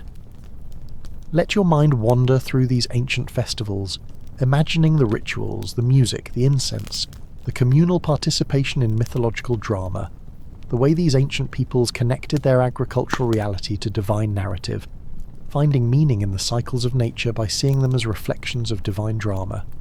Ereshkigal, whom we've mentioned several times already, deserves more attention as the queen of the underworld, ruler of the realm of the dead. She was one of the most feared deities, not out of evil intention, but because she ruled over the inevitable destination of all mortals, death. The Mesopotamian underworld was not a place of punishment or reward based on moral behaviour. Unlike later concepts of heaven and hell, it was simply where the dead went, all of them, regardless of how they had lived. It was described as a dark, dusty place, where the dead existed as shadows of their former selves, eating dust and clay, dressed in feathers like birds, serving the whims of Ereshkigal and the 7 judges of the underworld. The living could help their dead relatives through regular offerings of food and drink, which would sustain the spirits in the underworld. If a person died without descendants to make these offerings, or if the offerings were neglected, the spirit would suffer terribly, becoming a hungry ghost that might return to haunt the living. This understanding of death and the afterlife was sobering and somewhat bleak, lacking the promise of paradise that would characterize later religions. The best one could hope for was to live a full life, die a peaceful death, be properly buried with appropriate rituals, and have descendants who would maintain the offerings. There was no escape from death, no transcendence, no eternal bliss, just a shadowy continuation in the realm of dust. Yet there was also a certain honesty and realism to this view. Death was not denied or sugar-coated, but accepted as the inevitable end of all mortals, the boundary that separated humans from gods. The gods, the Anunnaki, were immortal, and this more than anything else marked the fundamental difference between the divine and the human. Feel yourself sinking deeper still, your consciousness hovering at the edge of sleep, as we explore more of these ancient concepts, these ways of understanding life, death, and meaning. The Mesopotamians had a concept called Namtar, which translates roughly as fate, or destiny, but with specific connotations related to death and divine decree. Each person had their Namtar, their allotted lifespan determined by the gods. When that time came, death was inevitable and could not be escaped, no matter what measures were taken. This fatalism regarding death is evident in many Mesopotamian texts. In the Epic of Gilgamesh, after Enkidu's death, Gilgamesh desperately seeks immortality, but every wise person he meets tells him the same thing. Death is the fate of humanity. Immortality belongs only to the gods, and searching for what cannot be achieved brings only suffering. The wise course is to accept mortality and find joy in life while it lasts. There's a beautiful passage in the Epic of Gilgamesh, where the divine barmaid Siduri advises Gilgamesh on how to live. Gilgamesh, where are you wandering? The life you pursue you shall not find. When the gods created mankind, death for mankind they set aside, life in their own hands retaining.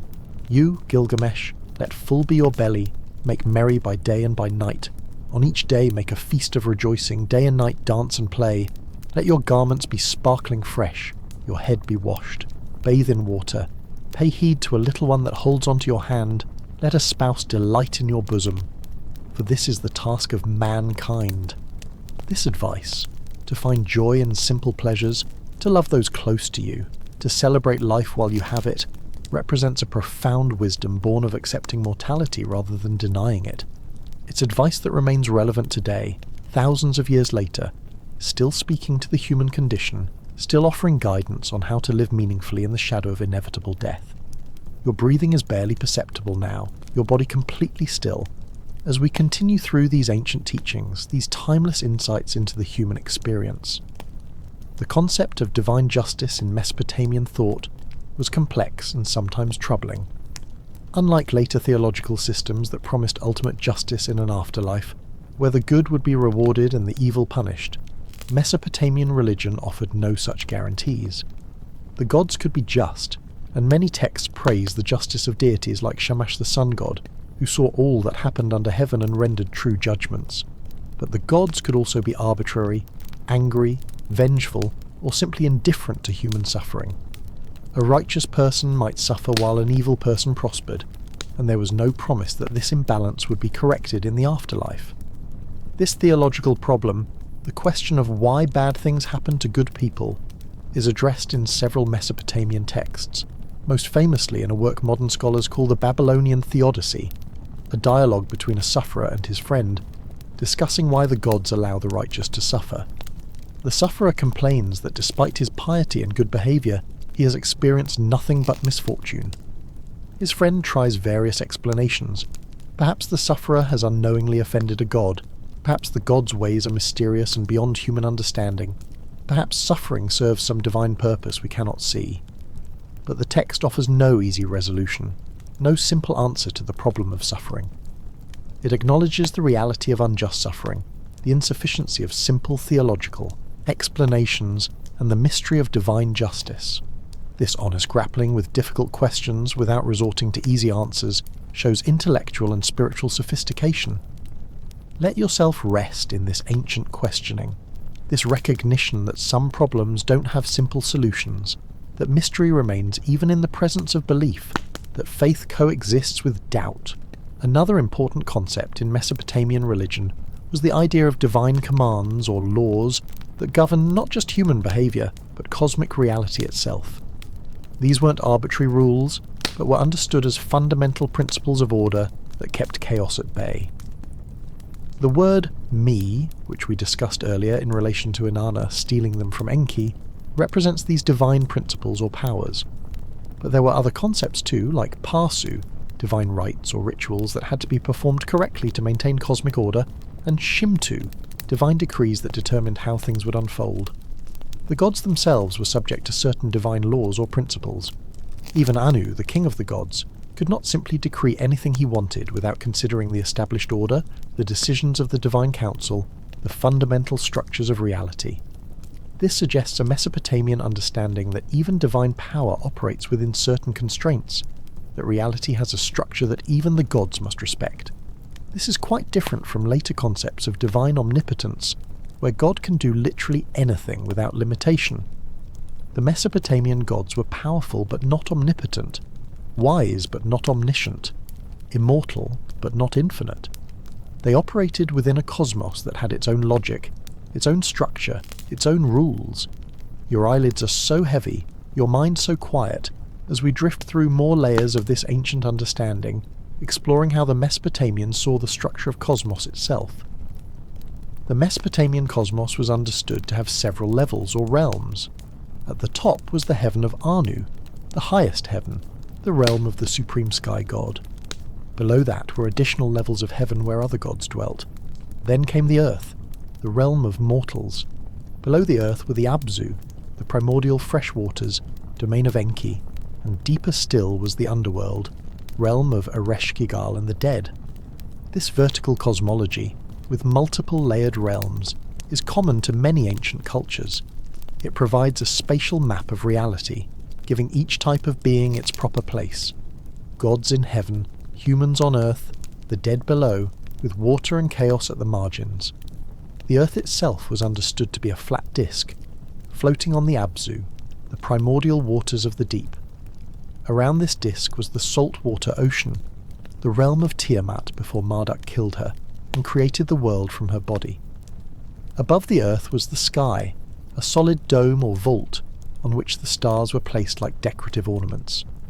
This cosmology, while not scientifically accurate by modern standards, was logical given what could be observed with the naked eye.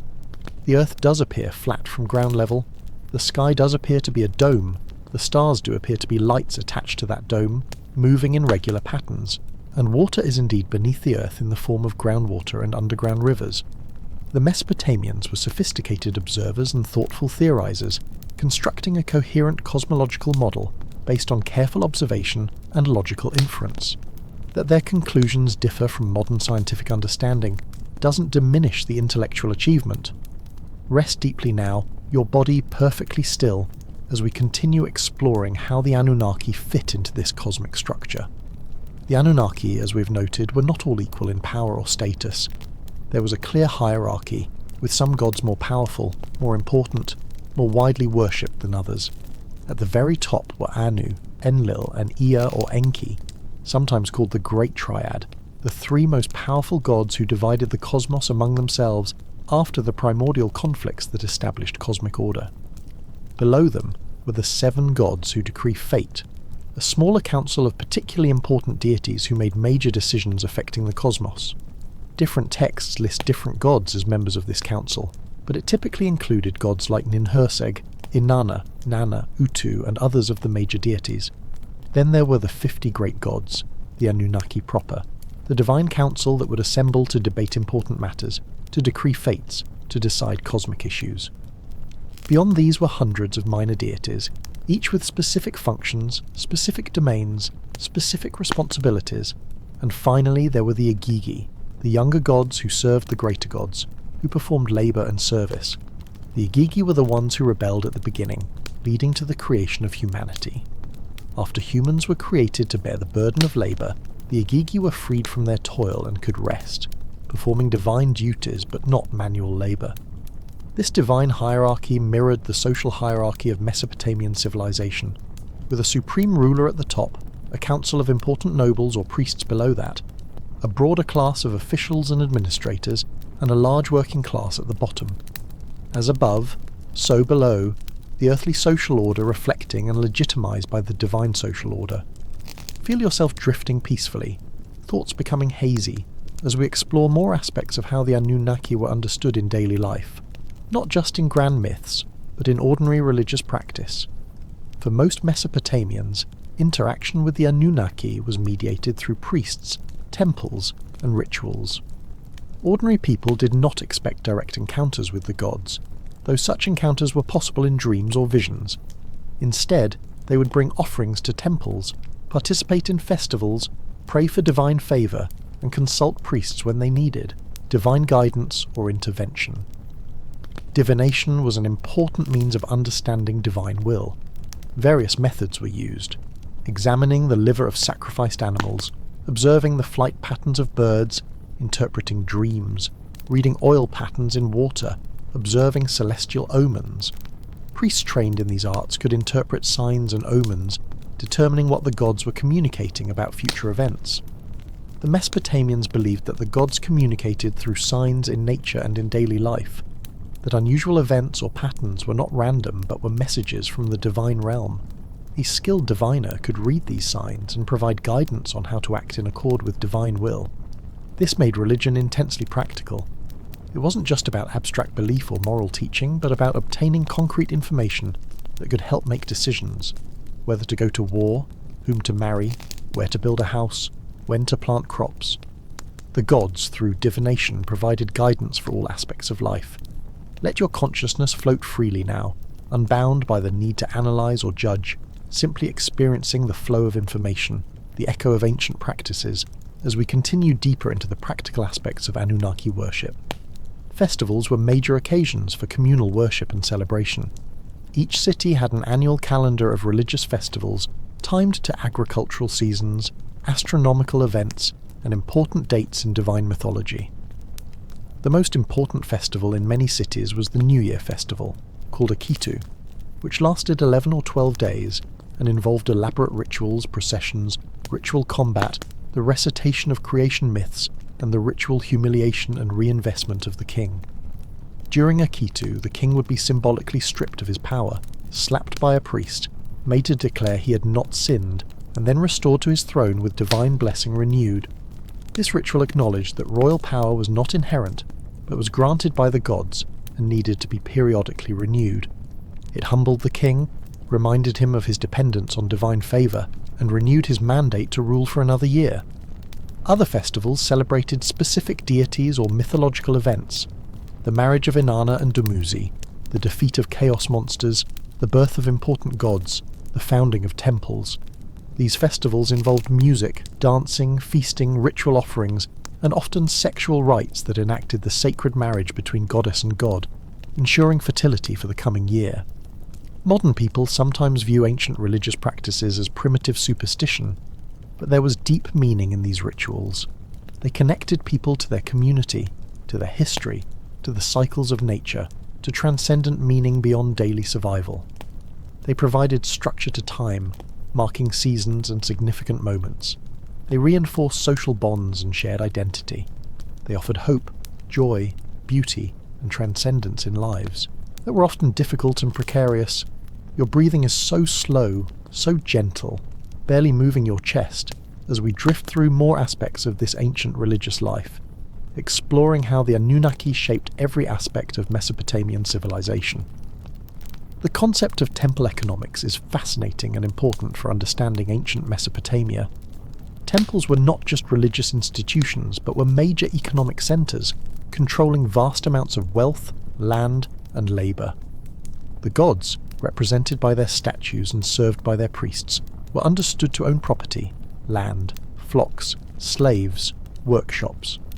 This property was managed by temple administrators on behalf of the deity.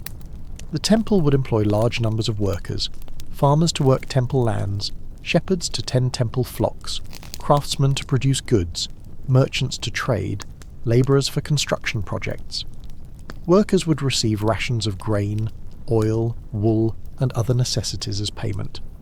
Surplus production would be stored in temple warehouses, traded for imported goods, or used to support the priesthood and fund religious activities. Some scholars have argued that the temple economy in early Sumer was actually the foundation for all economic activity, that the development of complex accounting, standardized weights and measures, written contracts, and even writing itself emerged from the needs of temple administration. The oldest cuneiform texts are not literature or mythology, but administrative records, lists of goods received and distributed, transactions recorded, inventories maintained. If this is true, then the Anunnaki, or more precisely the religious institutions dedicated to their worship, were fundamental to the development of civilization itself. The gods didn't just receive worship, they were the organizing principle around which complex society formed.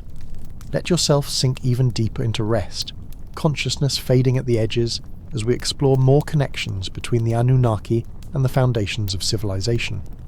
The development of law codes in Mesopotamia was explicitly connected to divine authority.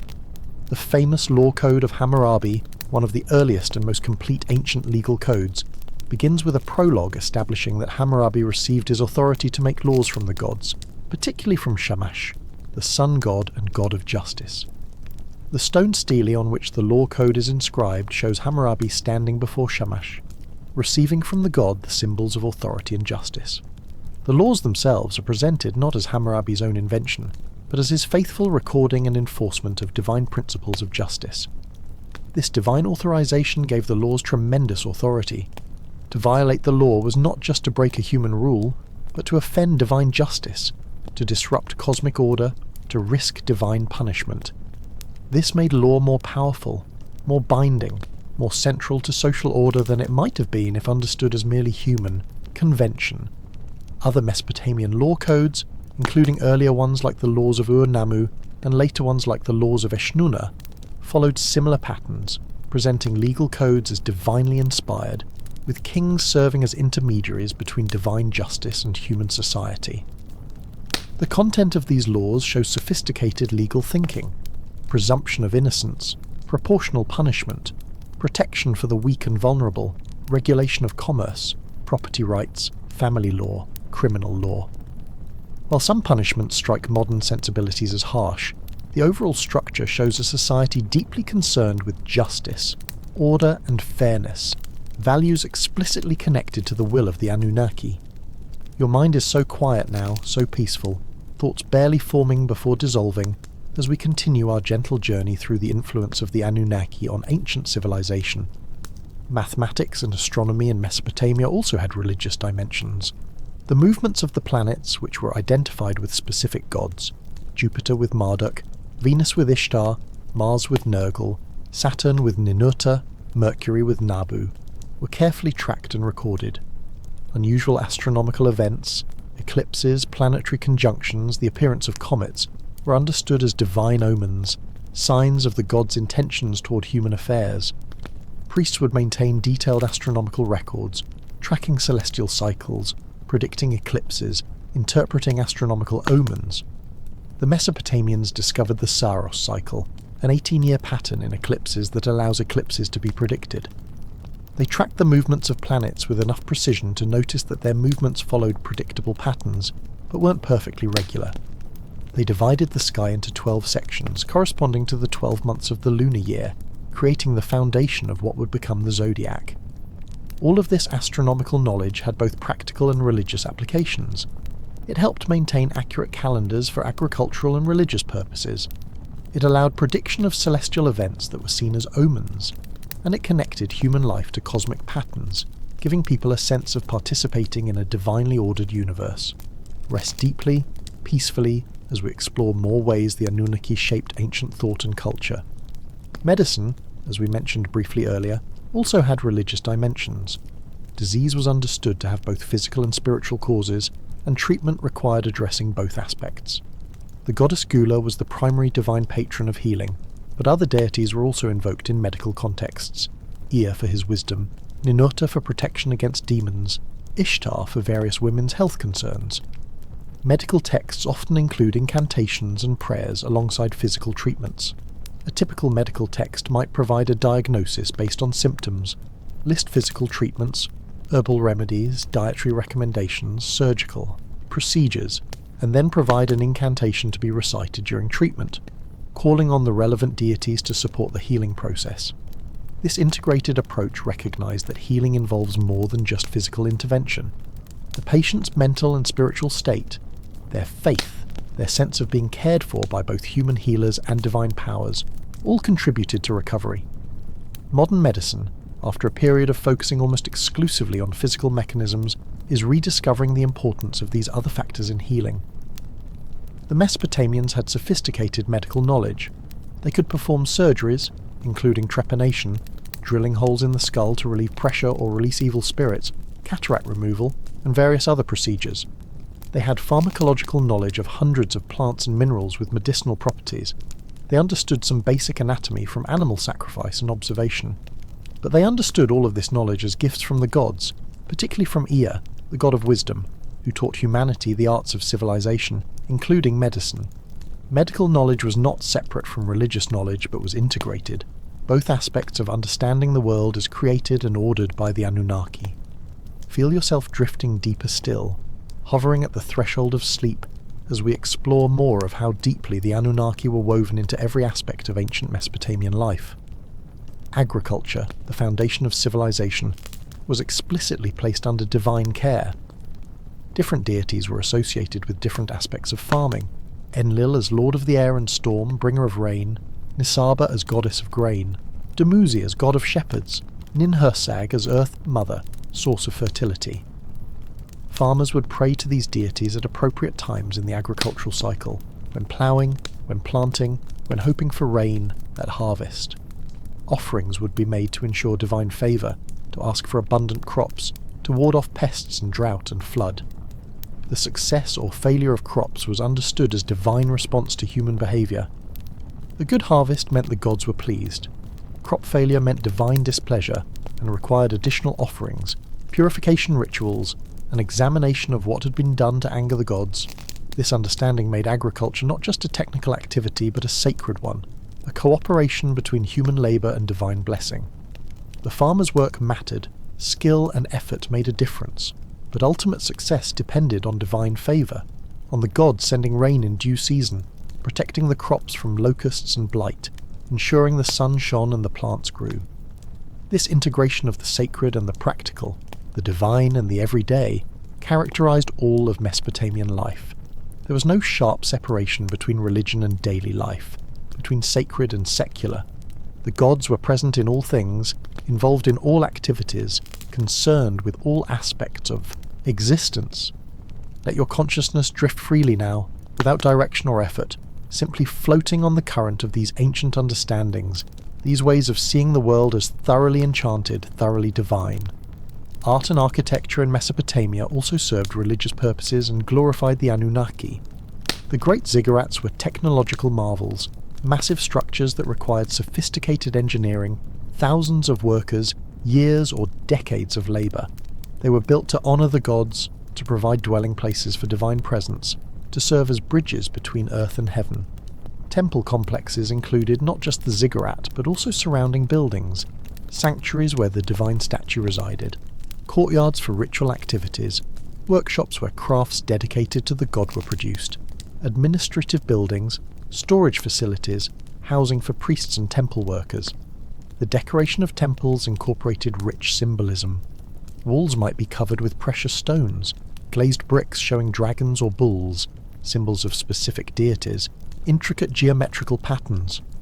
Doorways might be flanked by massive stone statues of protective spirits, winged bulls with human heads, lamassu, designed to guard against evil influences.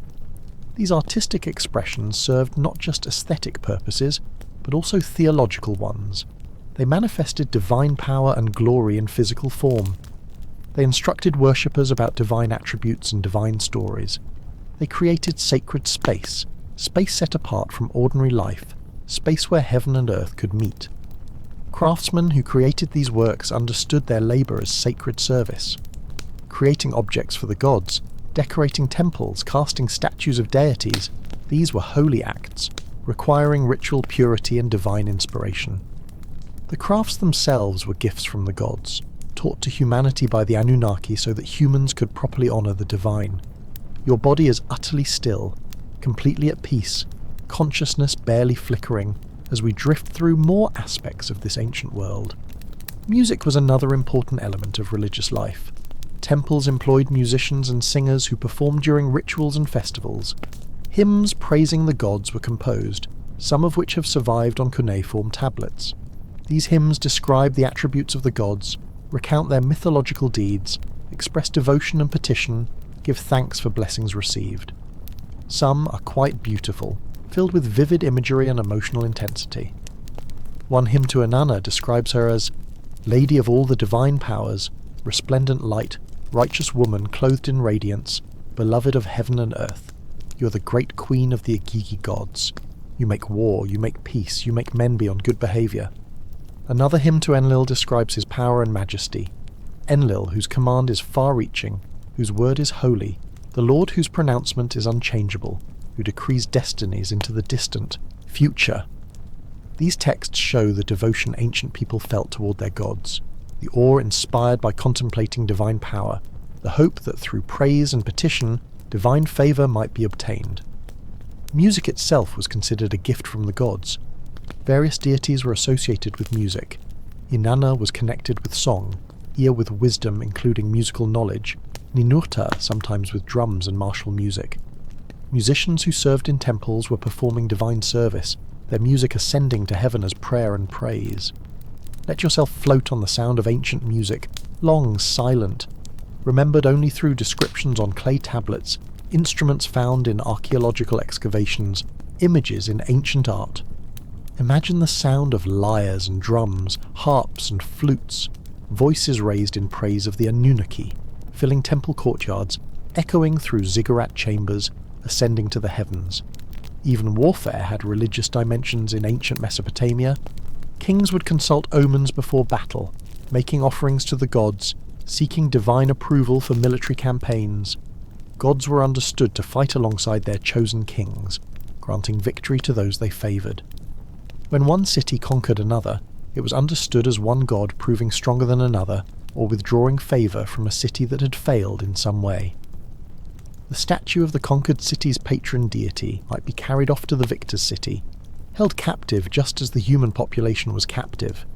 The conquered people would pray for their god's return, and sometimes a later king would magnanimously return captured divine statues as a gesture of mercy or to secure peace. Weapons and military equipment could be dedicated to the gods. Successful generals would offer spoils of war at temples, dedicating captured booty to the deity who had granted victory. Memorial inscriptions would credit military success to divine favour, praising the god who had fought alongside human warriors. This religious framing of warfare provided meaning and legitimation, transformed violence into sacred duty, made kings who conquered successfully into agents of divine will. It also provided some limitations on warfare, as the gods were believed to favour just causes and proper behaviour even in war, to punish kings who violated sacred laws even in military context.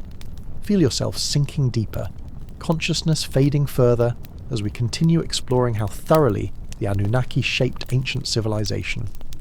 Even death rituals and burial practices had religious significance, honouring the deceased, ensuring their safe passage to the underworld, establishing the offerings that would sustain them in that dark realm.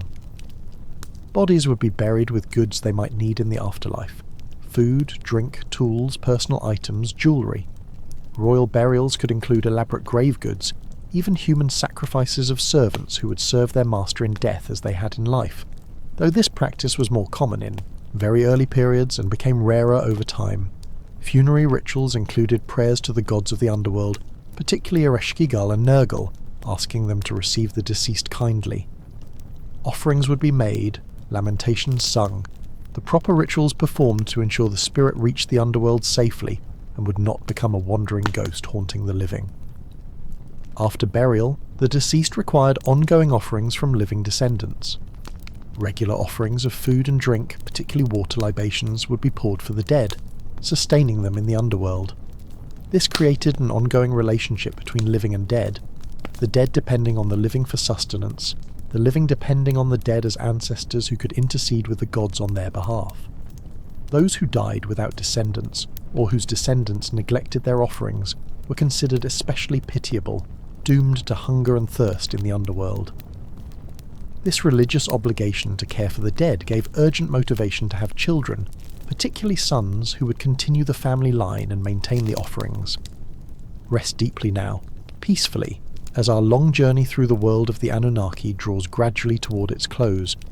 The influence of Anunnaki mythology extended beyond ancient Mesopotamia itself, spreading through cultural contact to neighbouring peoples.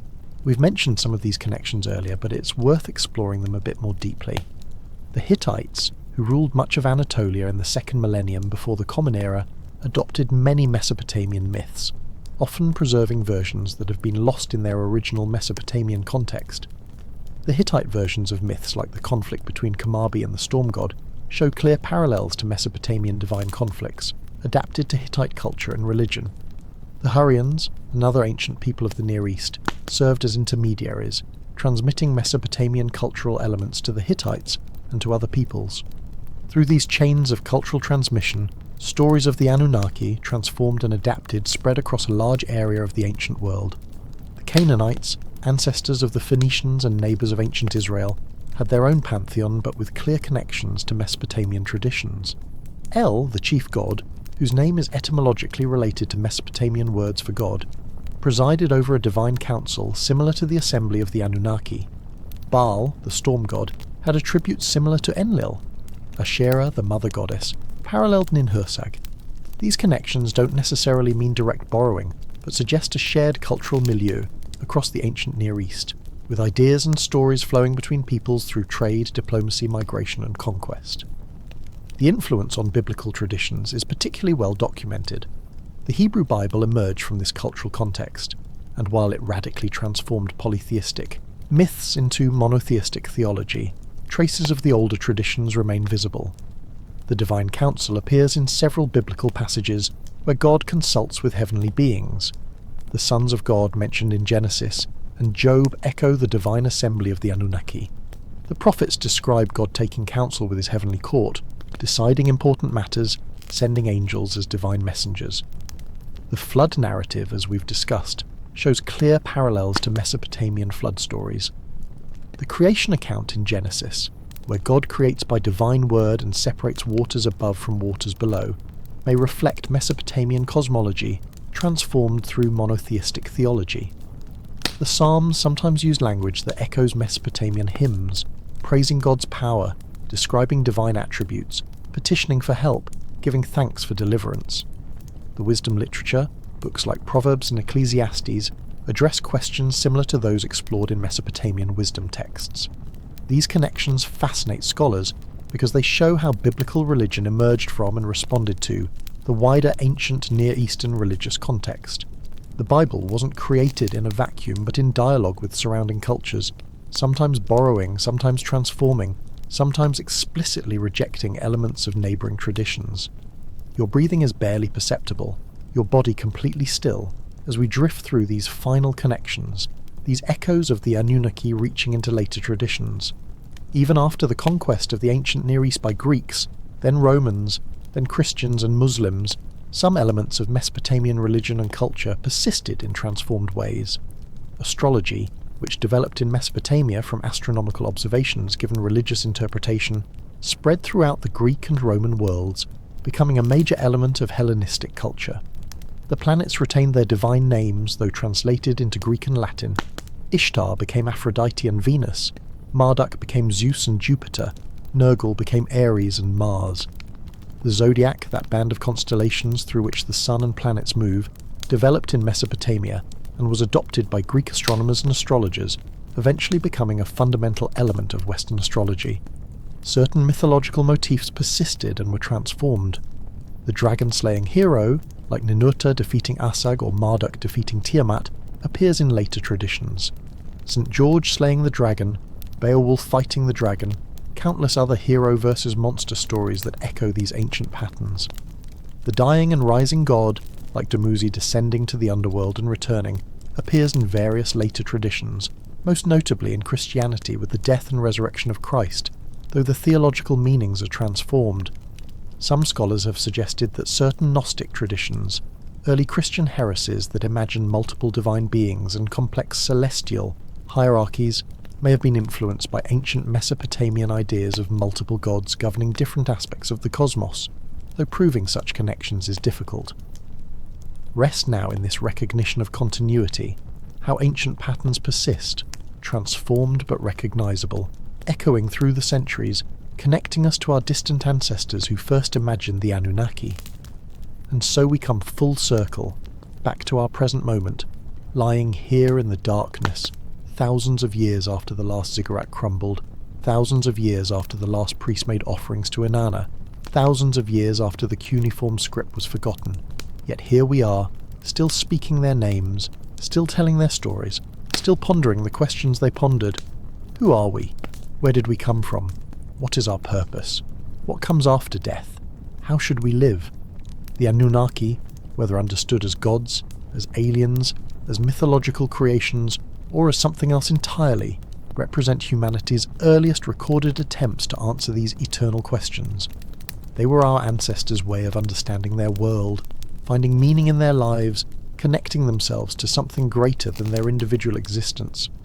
In our modern world, so different from ancient Sumer, with our science and technology, our global civilization, our exploration of space, we still ask the same questions. We still seek meaning. We still wonder about our origins. We still look up at the stars and wonder what's out there. Perhaps the most important thing the Anunnaki teach us is not any specific answer about our origins or destiny, but rather the recognition that humanity has always asked these questions, has always sought to understand our place in the cosmos, has always told stories to make sense of mystery. The ancient Sumerians, looking up at the night sky over their ziggurat-studded cities, imagined divine beings dwelling in the heavens, beings who had created humanity, who governed the world, who would outlast all mortal civilizations.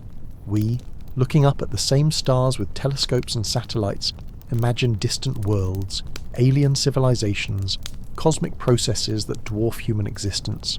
Different stories, different interpretations, but the same fundamental wonder, the same drive to understand, the same recognition that we are small parts of something vast and mysterious. Let yourself rest now in that mystery, in the wonder of existence, in the continuity of human questioning across the millennia.